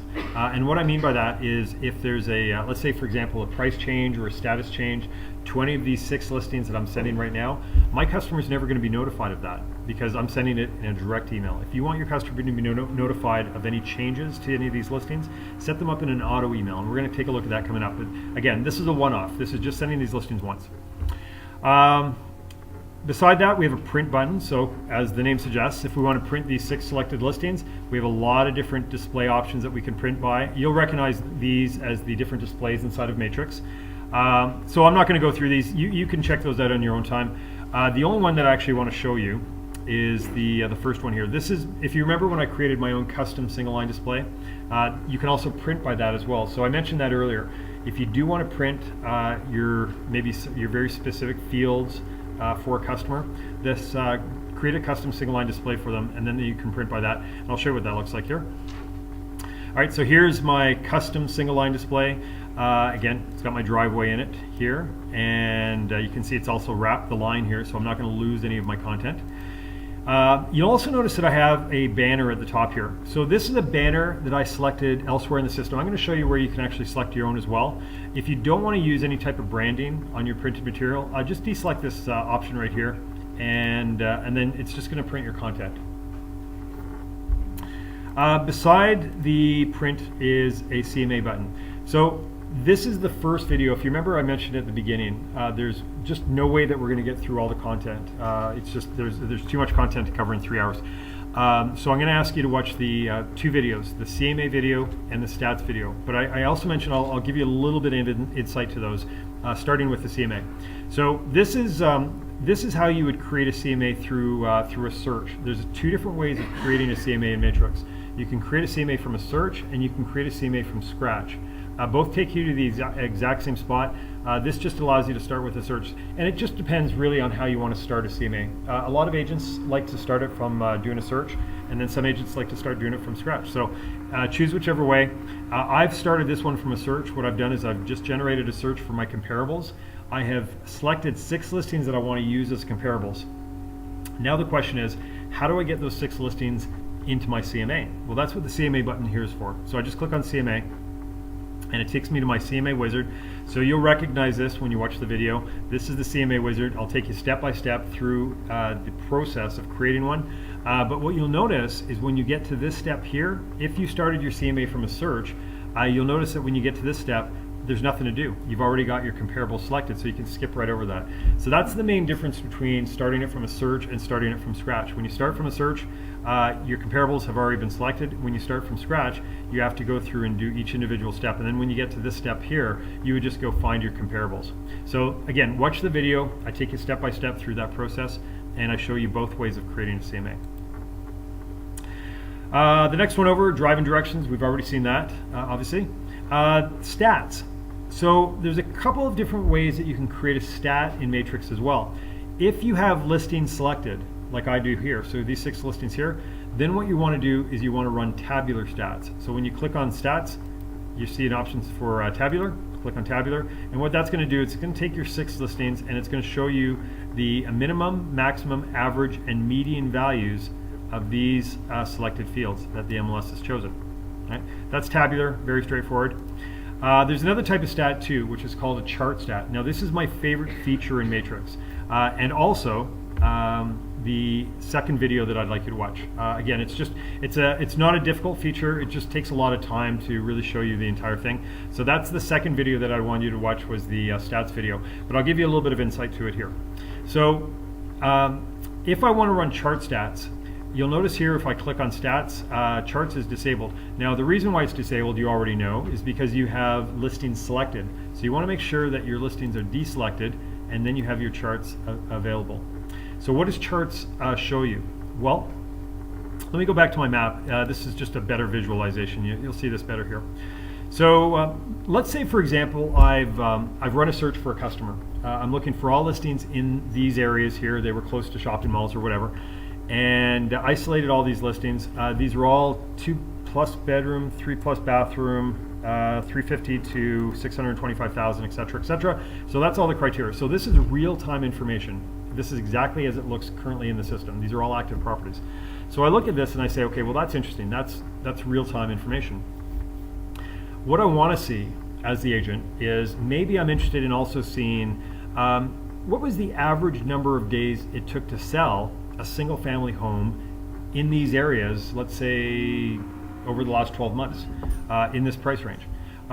What was the average sale price for single family homes in this area over the last year and a half, right? Whatever stat that I want to run, any of these stats that I want to run, I can do that through the stats feature here. So click on over to the stats tab, and you can see you can add all of that criteria over here. So I could, add my price range, my number of bedrooms, my number of bathrooms, residential, obviously.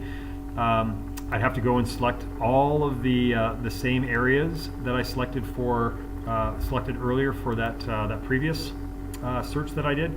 But here's the problem. If I wanted to do a stat for those exact same areas here, it would be impossible. It would be absolutely impossible for me to create that exact same area, because I would have to get the map locations in the exact same points as I did this time. I could barely create that pig the first time, right? How am I going to do that twice, right? In the exact same points, right? So that would be impossible for me to replicate. And if I wanted to replicate this exact same area, I couldn't have valid stats, right? Because it would be slightly different.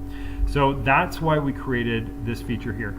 This feature here with charts, this takes all of the criteria that I used on this page and it brings it over to the stats module. So if I click on charts, you'll see it brings it all over. So here's my price, here's my number of bedrooms, bathrooms, and more importantly, I don't have to go recreate this map again, right? So it's already done.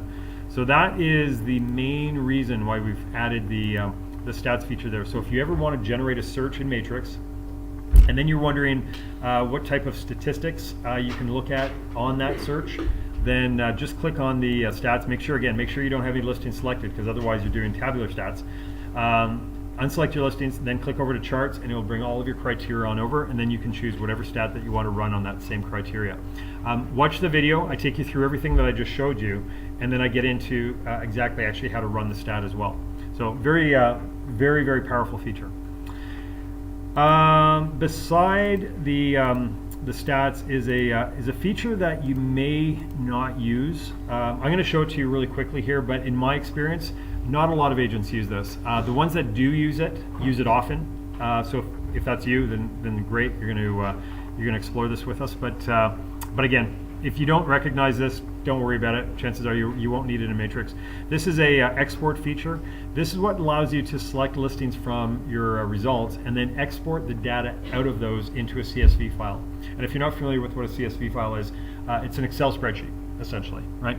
So essentially what you're doing here is you're saying, well, with these 6 selected listings, what I want to do is I want to reach into those 6 selected listings. I want to grab some data. I want to pull that data out and put that data into an Excel spreadsheet. Now, what data you're looking for depends on you. So whatever it is that you want from that, what we've done is we've listed some default exports here. So each of these exports will pull different information from those listings. So you can go through and select whichever one that you think might apply. But the reality is, if you're looking for some very specific data to pull out of there and put into an Excel spreadsheet, then you'll probably want to create a custom export, and I'll show you how to do that coming up.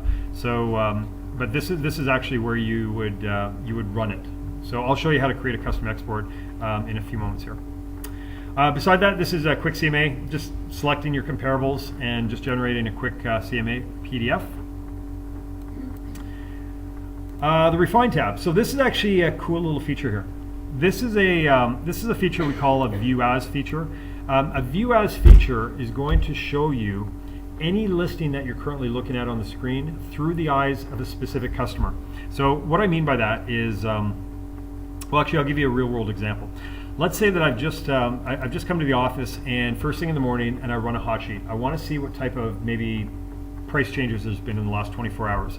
So what I run this hot sheet and I see here's all of my price changes, and as I'm looking through it, maybe I come across maybe this listing right here.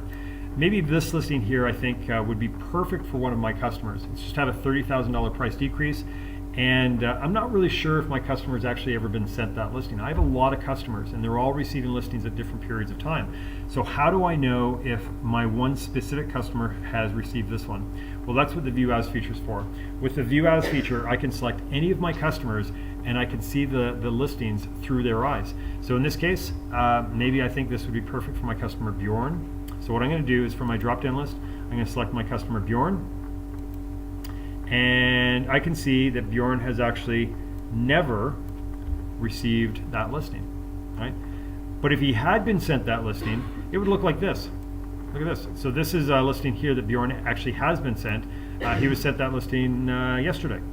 And not only was he sent that listing, but he also categorized that listing inside of his portal. So you can see that right here. This is a little favorites category. So we'll take a look at this as we get into the portal, but your customers have the ability of categorizing their listings according to how they feel about them.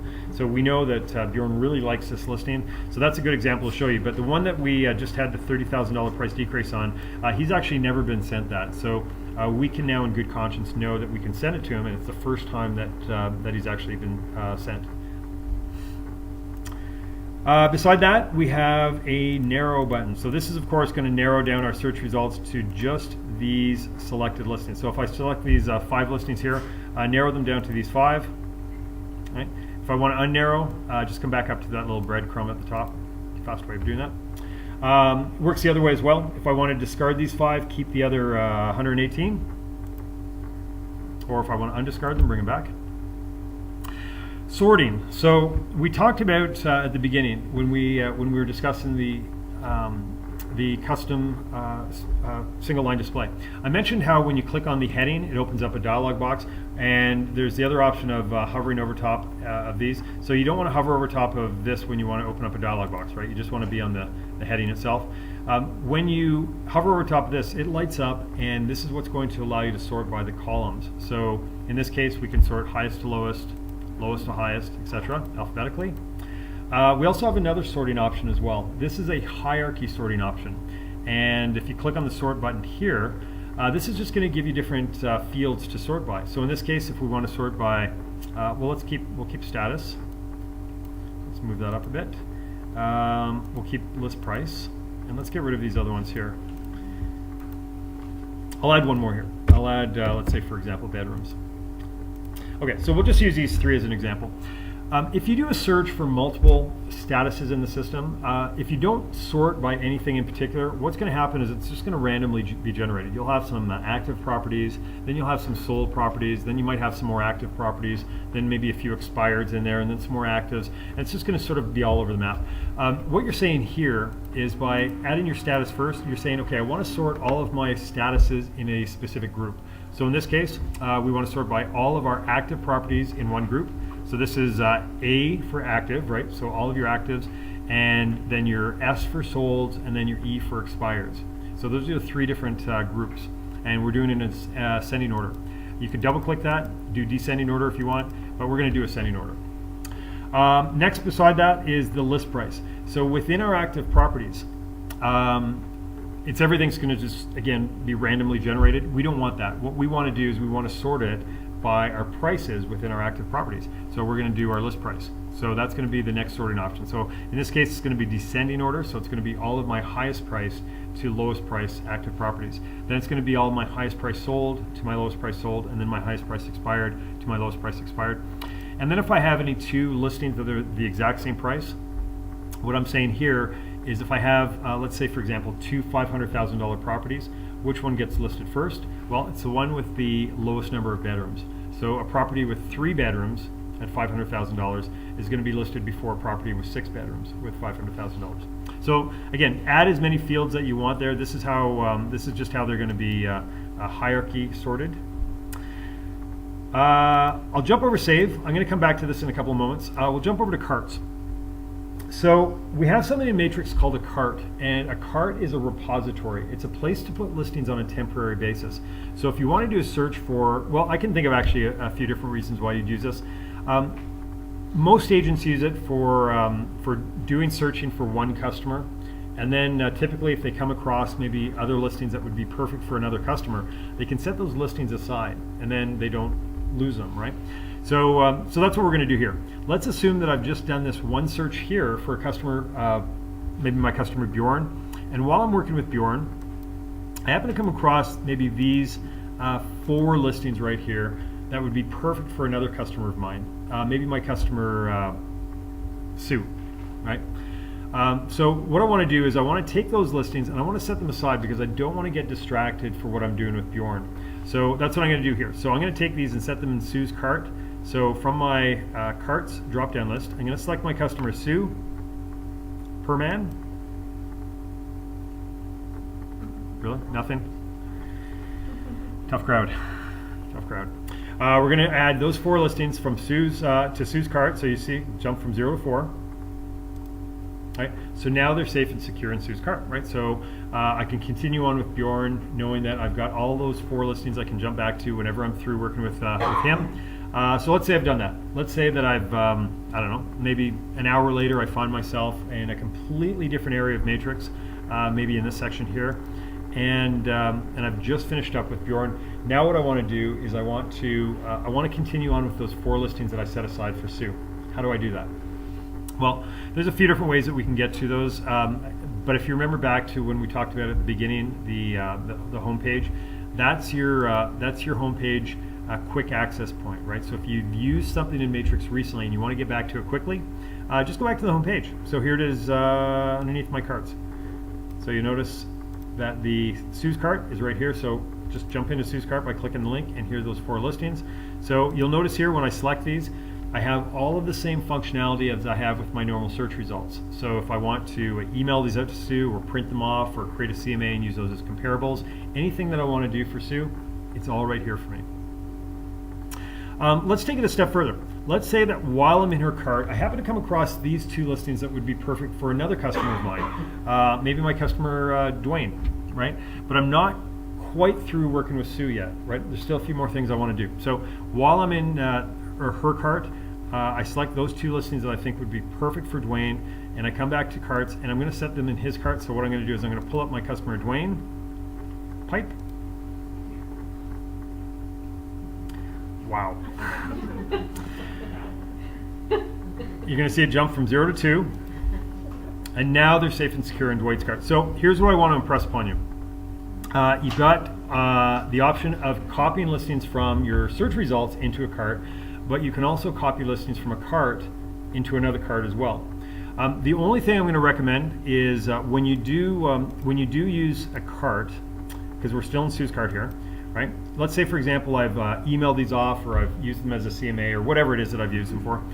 Once I'm through working with them, it's really good practice if you remove them from the cart when you're done. That way you have a nice clean cart to work with the next time.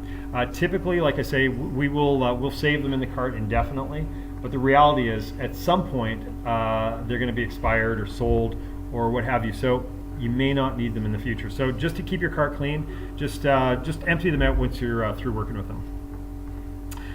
Okay, so that is the carts. What I want to do now is show you the last tab, which is our Save tab, and just remind you that everything that we've done so far in Matrix has been from the perspective of logging into the system, and then we've done a search one of three ways. We've done a criteria-based search. We've manually entered in the criteria. We've done a location-based search where we've manually entered in our location on the map. Or we've done a speed bar shortcut search where we've manually added our speed bar shortcuts. So obviously the common thread is we've always had to manually add that criteria. So we don't want to do that. If this is for a customer that we're going to be using on a regular basis, what we want to do is we want to do it once, and then what we want to do is save that so we can use that same search again in the future. So that's what I'm going to show you here. So if you want to save a search, just generate the search using whatever criteria that you want to use, and then click on New Save Search, and then simply just add your search name. So in this case, we'll call it My Safe Search, something like this. And that's it. And then you would just come down and save this. But if you're going to create a save search in the system, again, my suggestion is if it's for a specific customer, then you associate it with that customer. And the reason for that is if you want to search for that specific customer again, then you don't have to search through all of your different customers to find that specific customer. All you have to do is go to that contact management section, and you know exactly where to find that search that you save for them. So in this case, maybe this is a perfect search for my customer Bjorn. It's a brand new customer of mine. So I'm going to select my customer Bjorn.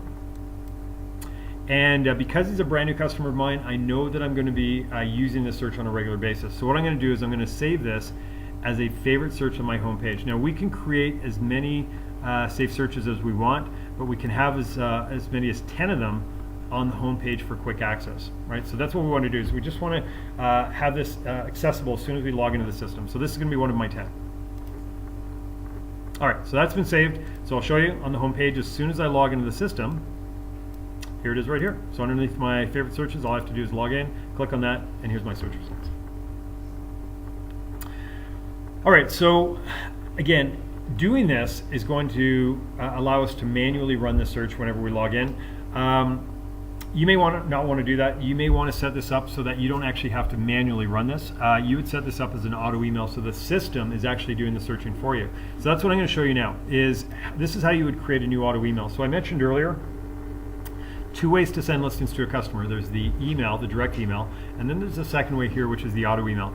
So what you're going to do to run an auto email is generate your search like you normally would. However, through speed bar, safe search, map, criteria, whatever it is, generate your search, and then from the Save tab, just click on New Auto Email. And it's very simple to set up an auto email. Just two things that you need to do. First thing is you need to decide who this is going to. So clearly, this is going to my customer Bjorn. The second thing you need to do is you need to decide what your subject line is going to be. Now this is a subject line that you're going to use as a notification. So try to keep your subject line fairly specific, because remember your contact could have multiple auto emails coming to them. So maybe they have one for commercial properties, maybe another one for residential properties. So you want to say something that they'll recognize. So we could say, here are some residential listings, something like that, and that's it. That's all we have to do to create the new auto email. So we'll just scroll down here, and we'll click on Save, and then it's been created. So that's how easy it is to create a brand new auto email, so that the system automatically searches for listings, and you don't have to. There are some additional options that I want to show you just before we move on from this. You don't have to use these, but again, just so that you know that they're available. The first one is the BCC copy. That's selected by default. That's just going to send you a notification at the same time that your customers receive this as well. So if you do want to be notified that your customers have just been sent listings, you can select that. If not, you can deselect it. Below that, we have a welcome message and a recurring message. Now, this is the default welcome message that gets sent out to every new auto email customer. So every time that you set up a brand new auto email for a customer, they're going to receive this welcome message. Now, there's a couple of different things that happen in this. The first is obviously they're informed that they have a brand new auto email that's created. The second thing sort of happens in behind the scenes. What happens is there's a link that appears right underneath this. They click on that link, and when they click on the link, it's going to open up their listings. And sort of in behind the scenes, what happens is they're actually subscribing to receive future auto email messages. Now, we call those future auto email messages recurring messages. Now, that's just an anti-spam policy that we have to adhere by. So that's happening in the background. So if they do click on the link, then they're going to receive future messages. Now, again, we call it recurring messages, and this is what they look like. What I'm going to recommend that you do is you update your recurring message. Put something a little bit more personal in there. Same thing with the welcome message. So replace this with something that's a little bit more personal for you or for your customers. And if you really like what you've written, so let's say, for example, for this customer, you've written a brand new welcome message. If you really like it, just click on this little settings icon, and then you can save that as your new default going forward. So it's not going to use your default, your system default one. It will use the one that you wrote for this customer as the default. Same thing with the recurring. If you really like your recurring message and you want that for all of your customers, just come back down to the settings, and then you can set that as your new default recurring message going forward. Scrolling down here to the bottom. So this is our schedule. If you choose to do nothing, then all of your auto emails are going to be sent very first thing in the morning. So what it's going to do is it's going to collect any new or updated listings from the previous day, and it's going to collect them till the following morning, and then it's going to send them out. You can do a PM if you want. You can do a combination of both, maybe some mornings and some evenings. Somebody asked me actually just the other day if they could do weekly. I was like, yeah, absolutely. Just choose whichever one day a week that you wanted to send it. So maybe Saturday morning. You could do monthly. So if you have some tire kickers, they just kind of want to see what's going on in the system, but they don't necessarily want to be inundated on a daily or weekly basis, set them up on monthly. And then what that's going to do is it's going to send them one day, which is the first day of the month, all of the listings from the previous month. ASAP, this is sort of the opposite of monthly. This is going to send the listings as soon as they hit the system. So as soon as a brand new listing that matches this criteria hits the system, it will be sent immediately to your customer. All right, we have one more option. And again, by definition, it is just an option. You don't have to do this. But this is what we call concierge mode. Now, a concierge mode in Matrix is what's going to allow you as the agent to have a little bit more control over what it is that your customers see.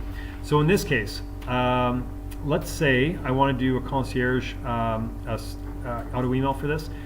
Then what's going to happen is the listings that would normally be sent to my customer directly from the system actually get sent to me first. So they get sent to me, and then I can approve which ones actually get sent. So even though they fit within this criteria, there might be some of those listings that I just don't want my customer to see. So what I can do is set them up on a concierge. So when I click on this, you're going to notice that my schedule mode here disappears, right? Because it doesn't matter when the system sends it anymore. What matters is when I send it. So I'm just going to click on Enable Concierge Mode. Now I'm in the concierge mode. The only thing I'm going to mention is if you are in concierge mode, you may want to keep this selected. This is what's going to notify you outside of Matrix that there are listings that are waiting for your approval. If you're in Matrix every day, maybe that's not such a big issue to you. But if you're not in Matrix often, you want to make sure that you're notified as soon as possible. So keep that checked there. So okay, we're just going to go to the approvals. And that takes us to our approval page. So we can go through and scroll through and see if there's any listings. Well, this is a good example. So look at these listings here. These are 4 listings that my customer has already been sent. And not only have they been sent, but they've also categorized those as well. So do we really need to send them again in another auto email? The answer is probably not, because he's already got them in his portal. So why send them again? In fact, that might just confuse him. He's like, yeah, didn't I see these already? So what we can do is we can reject those from being sent. All right, so now what we're going to do is just send the remaining 119. So we'll approve those. And now they've been sent. So what I want to do now is I just want to take a step back from everything that we've just seen in Matrix, and I want to show you what the customer sees. I want to show you from their perspective what they see when they receive any type of notification from you, the agent. So what I typically recommend is take this opportunity, maybe when you get back to the office or get into the system next, and set yourself up as a customer in your own system, and then send yourself all these different things. Send yourself some listings, send yourself some driving directions, some reports, CMA, some stats, all this different content, and then get an idea of what your customer sees when they actually get sent. I'll show you with the listings, but you can do this with all the different content. So I'm going to be the customer just for about 5 minutes here. So I'm going to go into my email account. All right. I see that my agent Dave Marsh has just sent me some listings, so I'm going to click on those, and what I see is, of course, the welcome message. That's great. Here's the link that opens up the portal. Down here, this is another link, but this is the link that actually allows me to unsubscribe. So I can unsubscribe from this auto email. I can unsubscribe from my agent if I want, or I can unsubscribe if I have multiple agents. I can unsubscribe from everybody. So depending on what I need, maybe I found a residential property, so I don't really need to receive this auto email anymore. Maybe I'm going on vacation, so I don't want to miss anything, so I'm unsubscribing from my agent, from my multiple agents. Either way, whatever I unsubscribe from, you as my agent will receive a notification of this as well. So you'll always be notified if I unsubscribe from anything. But we don't want to do that. We want to click on the first link here. So this is the link that actually opens up the client portal. So here's my client portal. If you're not familiar with the term, this is what's called a responsive design client portal. And it's responsive in the sense that regardless of what device I'm looking at this in, it's going to fill the screen. So in this case, I'm looking at it in a desktop or a laptop browser. If I'm looking at it in a tablet, this is what I will see. And if I'm looking at it in a phone, then this is what I see. And you'll recognize this little hamburger. So again, responsive essentially just means that you can view this in any device. So this is all responsive design. This is our default display. So we have 3 defaults that come with the system. This is our default map view. So we have the map on the left, and obviously the listings on the right. Beside that, we have our list view, and finally our gallery view. Beside this is just our ellipses, not elliptical. These are ellipses, and the ellipses, they'll hold any additional displays that the MLS wants us to create. I think these are all just duplicates of these ones for now, but if there are any additional ones, you would see those there. But we'll go back to the map. If we want to take a look at the full display for any of these listings, just click on through to the property address. And you can see, well, this is the photo icon, obviously, where same as in Matrix, if you want to see the photo in a little bit more detail. Down here, we have our map. And they'll have their different map views as well. So here's the road view, or the satellite bird's eye view, and the Google Street View will be there as well.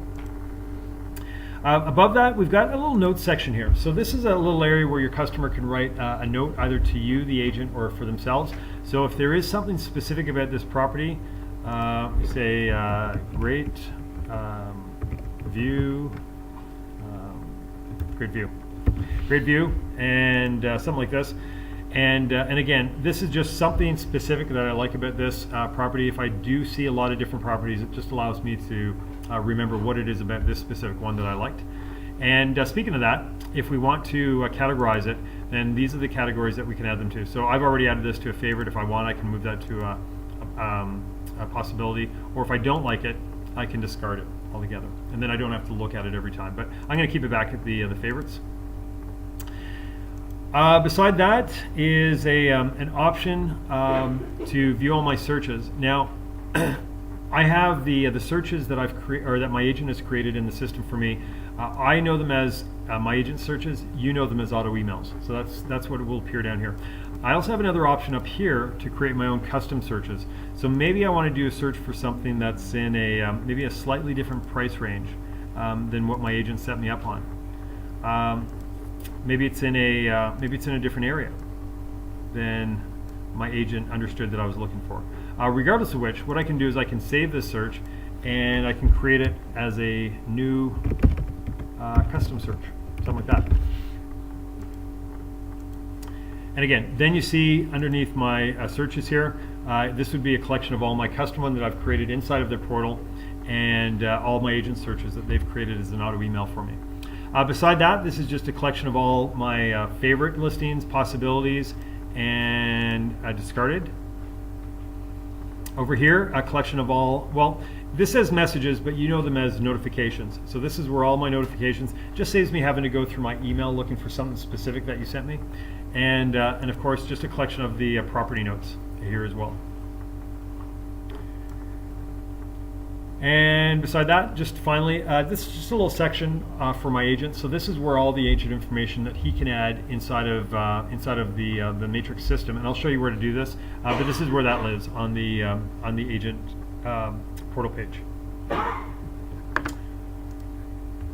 All right, so getting back into the system. If I, as the agent, have sent something recently to my customer, and I want to see if there's been any activity yet, we've got on the home page here, this is a little widget for recent portal visitors.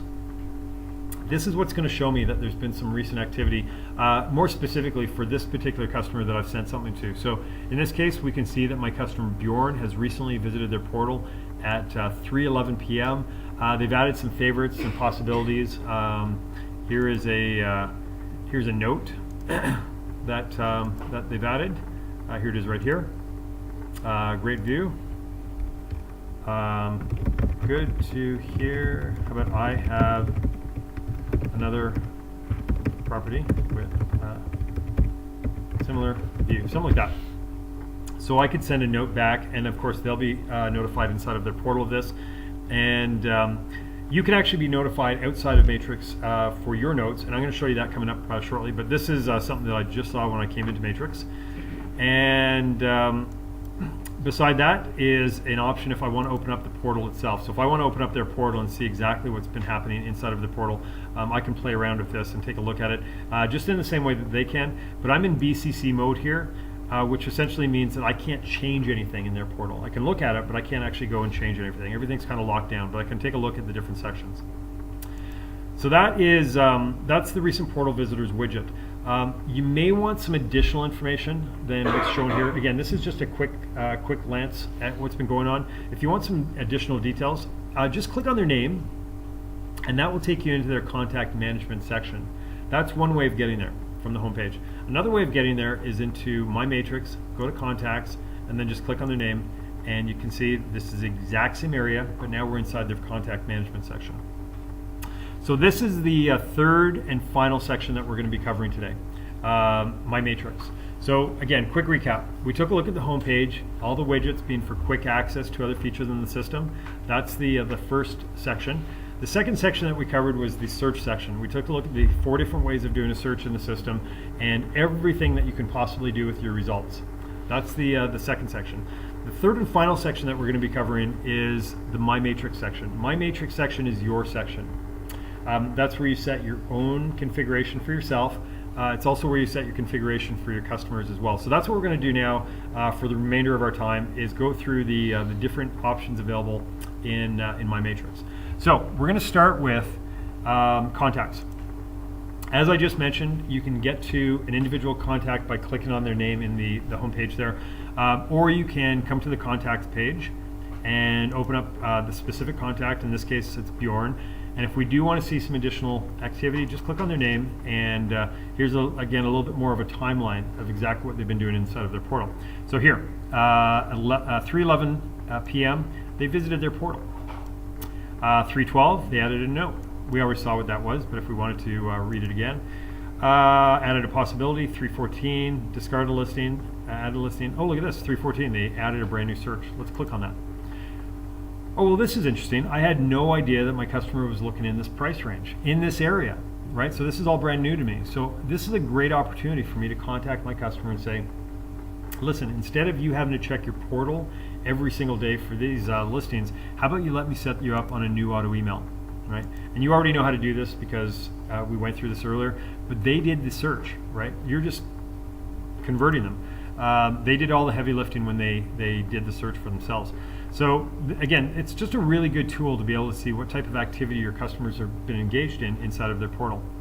Below that, we have portal searches. Again, just a collection of the different portal searches that your customers created in their portal. Below that, we have auto emails. And this is just showing the current auto emails that you have created for that customer. Now, in this case, we've got 2 auto emails that are both active and visited. Now, there's 3 states of an auto email. There's a active state and not visited. There's an active state and has been visited, and then there's a deactivated state. So these are both active and visited. Let's say, for example, your customer deactivated one of them. Let's say this one right here. So let's say your customer unsubscribed from their email. Well, this is what we would see. We'd see a deactivated one. So your customer comes back from vacation. They want to be reactivated. So what you do is you say, no problem. You come into your customer, obviously, open up their auto emails, look for the deactivated one, open it up, and then go to your settings and simply just re-enable it.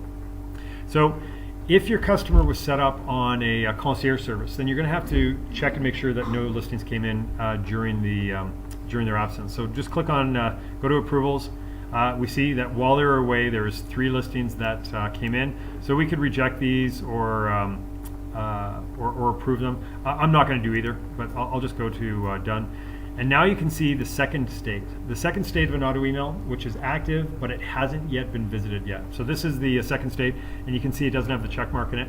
Once my customer actually goes and takes a look at these listings, then we'll see this state here, which is the active and visited. Below that, we've got just a collection of all the saved searches that we've created for this customer on the system, which is, again, why I recommend that you save it for a specific customer if you are saving it for them. CMAs, just again, a collection of all the CMAs for this customer, and below that, sent emails to this customer. If you want to edit this customer, just click on Edit Contact, and this is where you'd add any additional information that you'd like to include.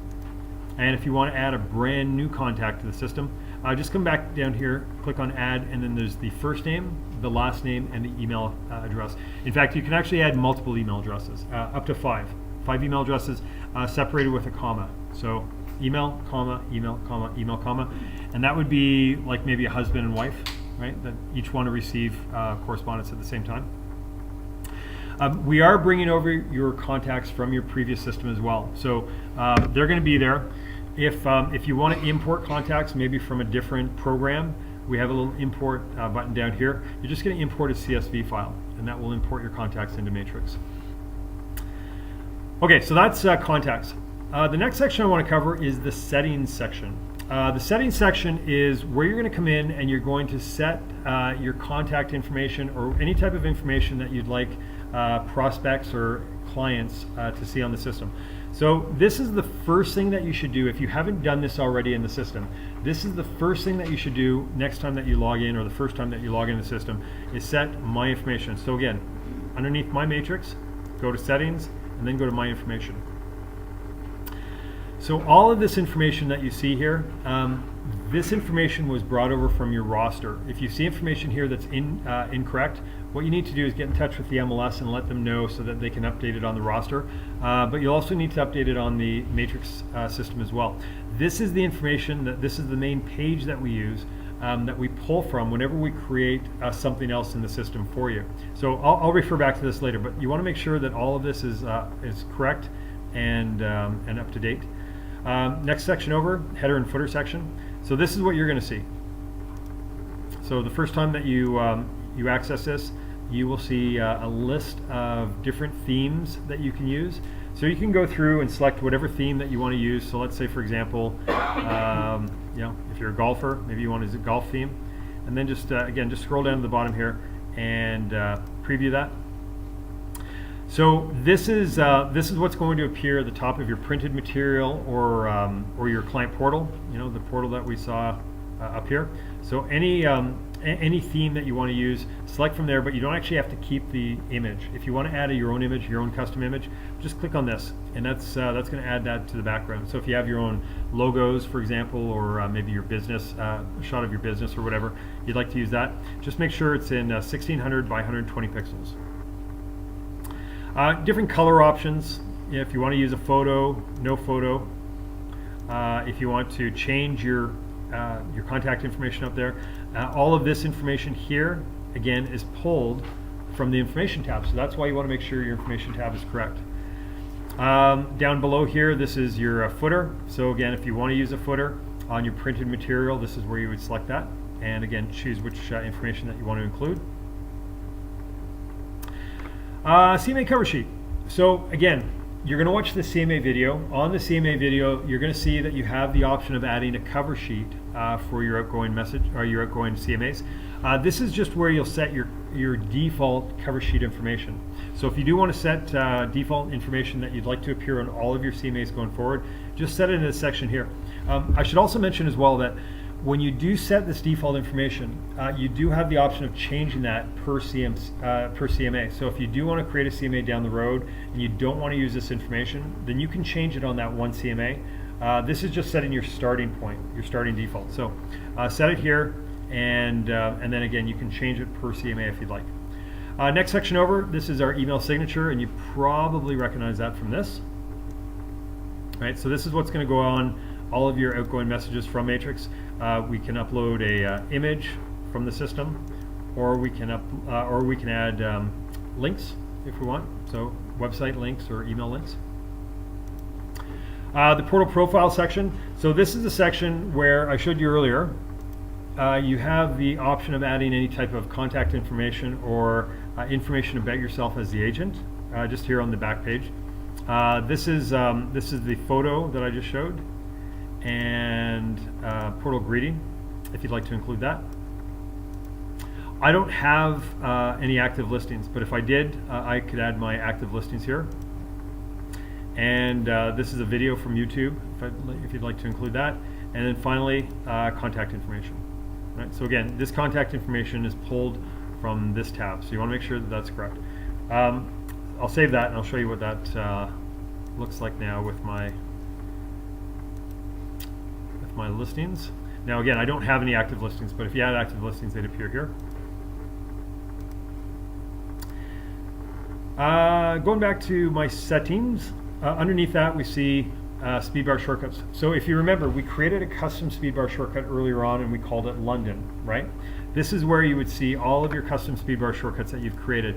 Just in case you do happen to forget what you've named it, you find those under here. Or if you just want to go in and you want to modify it in any way, this is the page that you do that from. Under that, team settings. So we have something in Matrix called a team. And a team is made up of team leaders and team members. So what you can have in your system is you can actually have a team working with you on your system. So in this case, I don't actually have any team members here on this system. So I'm going to jump back to the order system here really quick.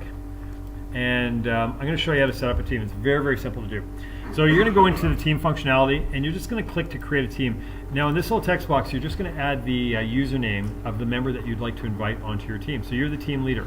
So in this case, I'm going to invite my team member Margaret, and I'm going to find them in the system. All right, so it's found Margaret. Now it's asking me two things. Do I want to add Margaret to impersonate me on the system, or do I want to allow her to work on behalf of me? So those are my two options. If I allow Margaret to impersonate me, what that means is when she logs on to my system and works with my customers are going to think it's actually me doing the work, right? Because I'm giving her the credentials to impersonate me. So everything that she sends from my system to my customers, it's going to be very clear in the email that it's from Dave Marsh. That's impersonating. If I give her the credentials to work on behalf of me, then anything that she does in my system, it's going to appear that it's actually coming from her, but on behalf of me. So that's the main difference between the two. If I want it to be very clear in the email that it's her sending it, then I'm going to give her the credentials to work on behalf of me. If I want it to look like it's coming from me, I'm going to make sure that she's impersonating me. So we'll allow her to impersonate me. click on add, and from here, if I want, maybe I have several team members working with me on my system, what I can do is I can create a team name, and then those emails that go out, it's going to have my team name on it. That's who it's from. Okay, so that's from the perspective of a team leader. So that's how you would add team members. Now, what if I'm a team member? What if I've been added to somebody else's team? How do I get onto their system? Well, I'm not actually a member of anybody's team, but if I was, what I would do is I would just come over here to my name at the top, and I would click on that, and then my team leader's name would pop down. So I would click on whatever team leader's name that I wanted to enter, click on their name, and that would take me into their system. So I'd have access to their contacts, to the listings, to basically their entire system. So anything that I want to do on them, depending on which credentials I was given to work as them or on behalf of them, then that's what I would use on their system. But to access their system, just hover over top, click on the actual team leader's name, and that will take you into their system. All right, so the next one below that, hot sheets. We don't need to see that because you already saw how to do a hot sheet on the home page. Same thing with custom displays. Custom displays, this is a legacy feature. This is how we used to create a custom single line display 10 years ago. We've recently updated it in the last few years. This used to be ahead of its time, but now not so much. So we just keep that for legacy reasons, but you already know a more efficient way of creating a custom single line display, which is what I did earlier by dynamically moving fields around and adding fields and removing fields.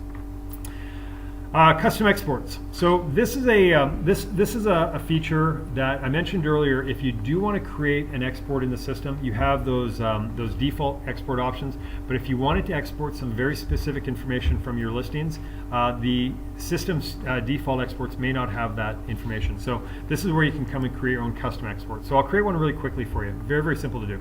So just click on custom exports, add export, and write a name. So I'll call it, let's call it my custom export, something like that.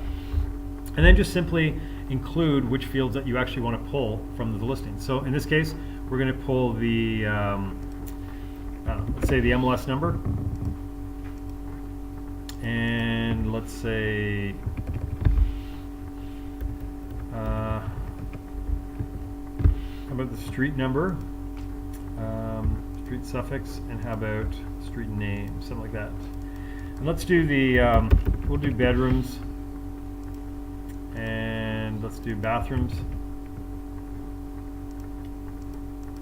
And how about maybe list price? Well, just something like that. Okay. Now let's reorder this. We'll bring price up here, and do my number first. Okay. So I don't know your exports that you have available in your system. It's different for all our systems, but I can pretty much guarantee you that you don't have an export that's showing you just this information. This is very specific for my needs, so that's why I created this. So the only other thing that I would do is I would add a label, because if you're familiar with Excel spreadsheets, it's all very columnar data. It's not telling me at the top what each field represents. So I'm going to add a label so that I know which field is which, and I'll save that. And that's it. That's all we have to do. So I'll show you how that works. If I generate a search in Matrix, let's say here, and let's say these 4 listings here I actually want to pull some information from. So I'm just going to click my export, and which export? Well, my custom export. So here it is, included with the system exports. And you can see here that when I open it up, I've got my MLS number. Here's my street number, my street name, my street suffix, my list price, my bedrooms, and my bathrooms. So again, I can pull some very specific information and put that into an Excel spreadsheet. What you want to do with that is up to you. Maybe show a customer side-by-side comparisons, maybe import that into another program, whatever it is that you want to use it for, you now have the ability of exporting specific features. The last one I want to show you is, actually 2 more. I'm going to go into portal notifications. So in your portal notifications here, this is an area, I mentioned this to you earlier actually, this is an area where you can set how you would like to be notified of different activities inside of the client portal. So I'm not going to go through all these, but you have the visiting portal. So when your customer visits the portal, do you want to be notified when your customer adds a favorite or removes a favorite, adds a possibility, removes a possibility, adds a brand new note, saves a search, all of this different functionality, you can be notified outside of Matrix. How can you be notified? Well, you can be notified by email, or you can be notified by text. So if you want to be notified by email, every single time a customer adds a brand new note, just select email. If you want to be notified by text message, just select text message. If you find that you're being inundated, if you have a lot of customers and they're all receiving or doing different activities and you're receiving a lot of different notifications, what you can do is you can set yourself up on a daily summary. So let's just say maybe you just want to be notified daily, right, in one email. So it'll collect everything. When you do set yourself up to be notified by text, what you're going to do is you're going to add your phone number and your carrier, and then what it's going to do is it's going to send you back a confirmation number. So you're just going to have to add that number and send that, just so that we know that it's the correct telephone number. So it's again, once you do this, it's just going to send you back a verification number, and then just save that, and then you're all set up for notifications. Below that is something called an IDX. If you're not familiar with what the IDX term is, I'm just going to jump back to the Ortus system here. I think we're still working on your IDX, and not only that, I'm not even entirely convinced that everybody here is going to have IDX. I'm not sure how your MLS is set it up. Some of you have it, some of you may not have it, depending on how it is that they want to distribute the IDX. But and maybe not just your board, but maybe it's all different boards. So again, I'm not sure who's actually getting this, but somebody is, and some of you aren't. So if you are getting this, this is how it works. It's very, very simple. An IDX, if you're not familiar with what the term is, it's a little component that you can add to your website. And it's a component that allows visitors to your website to be able to do, well, a couple of things. They can do a search for your own listings on your website, or another IDX, you can create another IDX to do a map-based search. So that's going to allow visitors to your website to be able to search the system. So I'm just going to do a map search just to show you how it works, but it's very, very simple. First thing you want to do is you want to name it. So we'll call this my map IDX, something like that. And the next thing you want to do is select what type of IDX that you're creating. So they've got 3 different IDXs in the Ortus system. So you would choose the map. The reality is they don't even need this one, actually. That's sort of redundant, because everything they can do there, they can do in the map. So this is what you guys get. You guys get the My Listings and Map Search. So just click on Map Search. Then what you're going to do is select what criteria form you want to allow visitors to search with. So they've got 4 different options. I'm not sure. I think you only have 1 in yours so far. So I'm going to do the IDX search. Then what you're going to do is you're going to select how you would like your visitor to your website to interact with that map. So in this case, let's say, for example, the very first option, do not specify map area. What that's going to do is it's going to allow your visitor to search the entire MLS system. You probably don't want that, especially because your entire system is including all 13 boards, right? So you probably want to do the second one here, which is restricting visitors to your website to a certain area. And what area is that? Well, this is where you can actually set it. So click the map area to set, and let's say that I don't know. Let's say that maybe this is the area that I tend to work in. That's the one that I'm familiar with. So I'm just going to save that. And then any visitor to my website, that's the only area that they're able to search inside of that that rectangle. This third option here, this is sort of a hybrid of the other two. This is setting an initial area for them to search, but they can actually go outside of that area as well. So why would you want to use this? Well, maybe, let's say, for example, maybe you're doing a property development. So maybe, I don't know, maybe in this little area right here. So maybe your property development is right here. So you want to set that as the initial view. So as any time that somebody actually opens up your web page, this is the first thing that they see. Now, if they want, they can search outside of that, but that's their initial view. So that's the specifying a initial view, and then they can search outside of it. After all that has been done, you can click over to the preview here just to get an idea of what it's going to look like in your web page. This is a search form that we selected. This is the zoomed in, like you can see it's zoomed in right on your development, zoomed in view of the map. But of course, I can I can zoom out and do a search anywhere else. But it just started me with that zoomed in view. I'm good with that. That's what I want to include. So I'm going to enable the IDX, and now I'm going to save it. And when you save the IDX, then it spits out this code. This is the IDX code that you're going to actually insert into your web page. So if you do your own administration of your web page, it's very simple. Actually, in the book, I actually listed step by step of what you're going to do. It's very simple to do. If you've never done it before, it's very, very simple. Just stitch that code in with your HTML. If you have a webmaster that does this, just copy and paste this into an email, and then they'll know what to do. It will take them probably 3 minutes to do. It's very, very simple. That's the IDX. So just jumping back to your system, we took a look at all the different settings. We've taken a look at the contacts. This Save Searches section, this is just a page that has all of your saved searches on it. So every saved search that you've created for all of your customers. This is a page here with your auto emails. This is a collection of all the auto emails that you've created for different customers. But as you know, you can find the saved searches and the auto emails in the contact management sections as well, right? This is just one page. There's the My CMAs. Watch the video. I'll show you how to create a CMA from scratch. This is a section here, My Listings, that I want to cover with you really quickly here before I let you go. This is kind of the last section that we want to talk about, which is your listings in the system. And to do this, actually, I'm going to run over to the Ontario system because I don't have any listings in your system.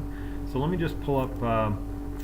Let's do active $1 million plus, and let's say this one right here.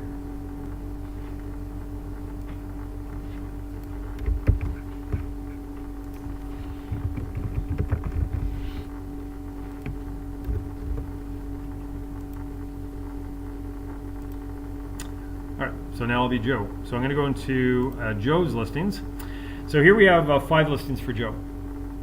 So let's say that I'm Joe, and I come in here, and maybe I'm having an open house coming up this Saturday. So what I want to do for, let's say for example, maybe this property right here, I have an open house coming up. What I want to do is I want to see who has actually been sent this property. What customers have been sent this property? Because my intention here is to let them all know that I'm having an open house coming up. So what I'm going to do is I'm going to select that property, and down on my button bar here, you'll see some other options. You won't have these options yet because you don't have input on your system, but you'll see options here to edit the listing, add photos, add supplements, sharing that listing with on social networks. It has a little URL that you can share. But this is what I want to see, because I've got, like I said, I've got an open house coming up, so I want to see that particular listing. Now, if you're not familiar with the term reverse prospect, what a reverse prospect does is it allows you as the listing agent to be able to see who has actually been sent your listings. So whatever listing that you select. So in this case, we just want to see who's been sent this one. So I'm going to click on reverse prospect, and it pulls up all my list, all the customers that have been sent this listing. So this is actually very valuable information. So this is actually a really good example too. So at the very top of this result set, I can see 1, 2, 3, 4, 5. 5 of these listings have been favorited or added to a possibility for the customers that have received it. So if I want to get in touch with anybody to let them know that I'm having an open house, it's definitely these 5 customers right here. So how do I do that? Well, this is a collection of all of the buying agents over here. So if I want to contact, let's say, Erica, I want to contact her and let her know that she has a customer that has favorited my listing. So I select her name, and then I can email her directly from Matrix here. And this is going to land in whatever email address that she has on file. Right? So that's one way. Another way, I can call her at this contact number here, or I can email her at this address. Either way, however it is I choose to contact them, let's say I get in touch with Erica, and I say, Erica, I say you have a customer that has received my listing. I'm having an open house coming up this Saturday. I just want to let you know.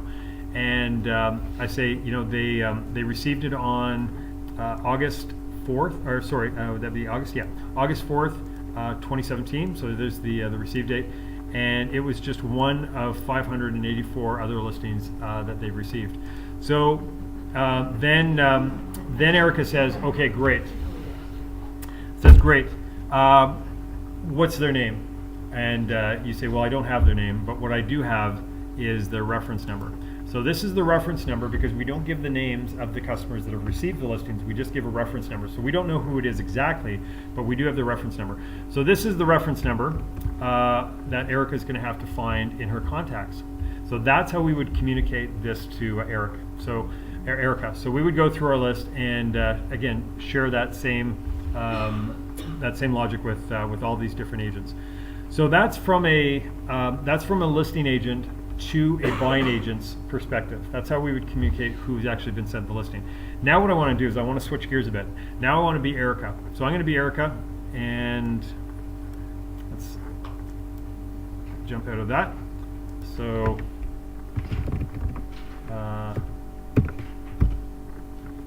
Erica Spencer. Okay, so now I'm going to be her. So I get a call from Joe saying, here's the reference number. I'm having the open house coming up. I say, thank you very much, Joe. I go into my contacts, and I have a lot of contacts. One option is scrolling through all of them and finding that particular reference number. But a more efficient option is just adding the reference number to the search, and that, what is that, marijuana? Is that her name? Is that how you pronounce that? So that's who has been sent this listing. So that's just a really quick way, again, of finding the contact that Joe sends me with the reference number. So this is what I wanted to illustrate to you is how to, if you do get contacted by a listing agent with that reference number, just go to your contacts list and add it in there. One other thing I wanted to show you just while we're in here. So we're in the My Listing section again. Just wanted to show you inside of this, there is another option here for hit counters. Oh, no listings for her. Let's go back to Joe.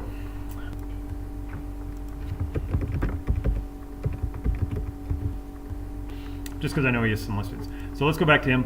So if you want to see, let's say, the activity of your listings, you've got another option here called hit counters. So what that's going to show you is, actually it shows you a lot. Read the book. I actually break it down in the book what all these mean, but you'll see exactly where those hits are coming from for these listings. So if you're interested in this specific listing here, you can see it's in 57 portals, auto emails, etc., etc. So click on any of these numbers. It's going to pull up a little graph for you. This is going to show you what type of activity it's had. So if it's had more activity than less, maybe it's right after a price change. These are some great statistics that you can share with your customer, just to let them know that, hey, there's been some activity. We've lowered the price, and you can see it's started to spike. All right, so here's your these are your hit counters. One additional thing I want to show you here. Down below here, I kind of went through this earlier. We have selected options here for your particular listings. If you do want to maybe share some of these listings of your own listings with a specific customer of yours, even though it's your own listing, you'll notice here I don't actually have an email button down here. Or maybe I want to use some of these listings of my own listings in a CMA. I don't have a CMA button down here either. I don't have all of the functionality associated with normal search results that I normally would, right? So how do I do that? How would I, if I wanted to, let's say for example, add these 3 listings to driving directions for a customer of mine. They're my listings. I want to now share them with a customer. How do I do that? Well, see this little link up here? Click here to run this as a full search. Just click that link, and then everything changes to your familiar button bar. So you can select those 3 listings, and then again, create driving directions or whatever it is that you want to do. There's a technical reason why we had to separate it like that, but that's how you would get to your functionality. So if you did want to do anything with these listings of yours that you don't have the option of doing down here below, just click on this link and that will take you to your familiar button bar. We have a few more minutes here, so what I want to do is I want to just really quickly run through for you your input section. You don't have this accessible yet in your system, so I'll show you on the Orta system. So it's going to be a little bit different, but I just want to give you a really quick run through and show you exactly how to input a brand new listing into the system. This is, I would say, I hear this all the time. This is our easiest feature in Matrix. It's very straightforward. You're going to see this as soon as we go through it here. It's going to be a little bit different than what you see here because this is again the Orta system, but the workflow is the exact same. So if you want to add a brand new listing to the system, simply just click on Input, and then down here just click on the Add New option, and then this is just asking you what property type do you want to add, right? So in this case we're going to add a single family property type. This next screen is asking us, well, how do we fill our form? Do we want to fill it from an existing property? So maybe you're adding a brand new listing in a development where you've already listed before, right? So this is going to be very similar. This listing is going to be very similar to one you've listed before. So let's start the form off by filling in all of the information that we have on this other listing. So you can fill it from an existing property. The other option over here in their system, filling from Geo Warehouse, I'm assuming you guys are going to have that as well. So you pull up a tax record and you can partially fill your listing from that tax record. And the third option is filling it from a completely blank slate. So this is where this is the simple step-by-step wizard that you would go through to fill in your form. So again, this is going to be completely different than yours. These are the simple step-by-step options that they have in their system. Yours will be different. In fact, I'll show you. I know we have this created for you already, this far. Add brand new. See, we only have residential and whatever that other one was. And these are the different steps. So again, they're different in your system than they are in the Orta system. So what I would do at this point, if I'm adding the listing, is I would make sure I would just go through and add all of my mandatory information, which is indicated by the colored backgrounds, and any optional information that I'd like to include as well. If you're adding a brand new listing, and hopefully this is important to you because you've seen it already, but if you're adding a brand new listing, what you're going to have to do is you're going to have to add a map marker to that listing as well. Well, that map marker is located based on your address here. So whatever your address is, just type that in. For example, something like this. So fill in all your mandatory information, any optional information. You come to your next section here with your map section, and you're going to set your latitude and longitude based on your address. See, it automatically fills that in, and then you locate that. And that's actually Barrie, but whatever. You would locate it for your own city. Let's say it was just here, just as an example. What I typically do, and this is one that I'm really kind of stressing for you as well. What I typically do is I go from road to aerial view because you want to visually verify that this is in the right location. Now, this happens to be in the right location, but what you're going to find, especially with Google, is occasionally you might find it's a little bit off. Like it might be right in front of the property like this, or maybe it's in a little lake bed right in behind the property, whatever. You want to make sure that you set it so that it's exactly where you want it to appear. And I hopefully you recognize the reason for this is if somebody does a map-based search and they draw a parameter around, like a really tight parameter around this neighborhood, you want to make sure that your map marker isn't right outside here when they're doing a shape around the inside. You want to make sure that it's going to be set, right? So just right over top of your property. So that's, I can't stress that enough. That's really important.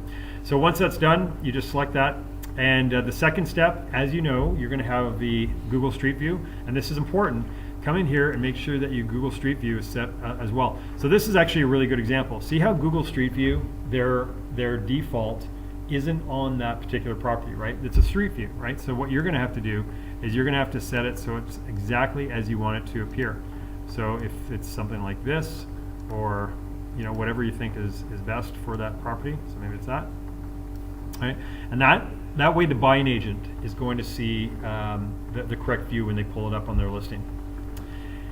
And again, just continue, go through, add all your mandatory information, all of your optional information. Here's your room section. Again, yours will be different, but add your mandatory rooms information. If you want to add additional rooms, just click on more, right? Add additional rooms, and go through all that. Now, at some point, whether you have all of the mandatory information filled or not, you may want to just walk away, maybe take the kids to soccer or whatever, and come back to this at a later time. Well, if you want to finish this at a later time, or if you want to add your photos and your supplements before it goes live on the MLS, just come back down here and click on Save as Incomplete, right? Because you're just going to save this as an incomplete listing. Then what's going to happen is it's going to show an MLS number, right? So here's your MLS number. Again, it's not submitted live to the MLS. It's only available for you, the agent. Then what you're going to do is you're going to come in and you're going to select your photos. So here's where you select your photos that you'd like to include, and in this case I have got some right here. So you're just going to select all of the photos, upload them all at once, and if you ever see a red dotted outline around any of your photos, that just means that they're lower than expected resolution. So you can upload high resolution photos. We recommend 1024 by 768. These I think are only 800 by 600. And you'll notice here, look at this one here. This one here is in portrait mode. I may have downloaded this directly from my camera, right? So I didn't actually bring this to my desktop and reorient it. Doesn't matter, you can do it here. So just click on that and then you can reorient it on the fly. And then maybe since we're here, we'll just add a description as well. We'll call this interior living room, something like that. And I don't want my primary photo to be my sunroom here. I'd actually prefer it be the exterior shot. So what I'm going to do is I'm just going to click and I'm going to drag this to where I want it to appear. And let's put this one over here. And that's it. So I can continue and add more. I think you have 50 photos that you can add. I think your current is 30. I think your current is 30. I think that's a limit of 50, I think, in this system, I believe. Possibly. I heard the word 50 floated around. It wouldn't be unusual. A lot of our systems choose to increase, but you'll definitely have your your current 30. We want to save this. Now my photos have been added, and I can add my supplements or my documents if that's how you prefer to refer to them as. So I'm just going to choose. I think I have a floor plan in here, and select that as my floor plan. Upload that, and you can add up to 10 megabytes for your files, and that's all I'm going to add for now, so I'll save that. And so now I've got my photos, I've got my supplements, and I've got any of my mandatory and optional information that I like to include. Now what I want to do is I want to submit this live to the MLS. So I'm going to show you the second part, which is editing a listing. So I'm going to go in, and under input, I have the option of adding a brand new one or editing an existing one. We don't want to add a brand new one. We want to edit an existing. So you can click here. I'll tell you, in 15 years, I've never done that. What I typically do is I just go down to the drop-down list. This will have your I for incoming, A for your active listings, obviously. We want this one here. This is the one, right? Big Bay Point. So we're just going to click on that. And again, all of your options here are going to be different than this system's, but you will have managed photos, you'll have your managed supplements down here, but again, all these other ones, like your open house, for example, they may have different information, but you can add multiple open houses, etc., right? Just continue to add whatever obvious information is necessary there. But what we want to do is we want to go back to our form, which is going to be your top one here. So go back to your form, and then go through and fill in all of the mandatory, or make sure that all of your mandatory information or any optional information is included. And again, we've got our photos in there already, we've got our supplements. Let's say that we validated. We're going to see a bunch of errors here, but let's say we validate. This is going to show us if there is any errors anywhere and where they occurred, but we already knew there was going to be some. But you would just go through and make sure that all of those are filled out. And there's another view. Just click on the link here if you don't want to go through each of the sections. Just click here and that will show you all the different fields that need filled. But assuming there isn't any, then what we'd come down to the submit listing, click on that, and then that would submit it live to the MLS. And that's it. So that's the workflow. So again, just go into input, add a brand new listing. What type of listing do you want to add? Which property type? How do you want to fill your form? So we'll do it as a blank listing, but you could do it from an existing listing or from a tax record. Just go through and fill in all your mandatory optional information. Save it as an incomplete if you want to add your photos and your supplements. Add your photos, add your supplements. Then you want to come back and you want to finish that off. Open up your incomplete listing. Go back to your form. Do a validation check. Assuming everything's good, just click on submit listing and then it's submitted live to the MLS. So that's how easy it is for the workflow.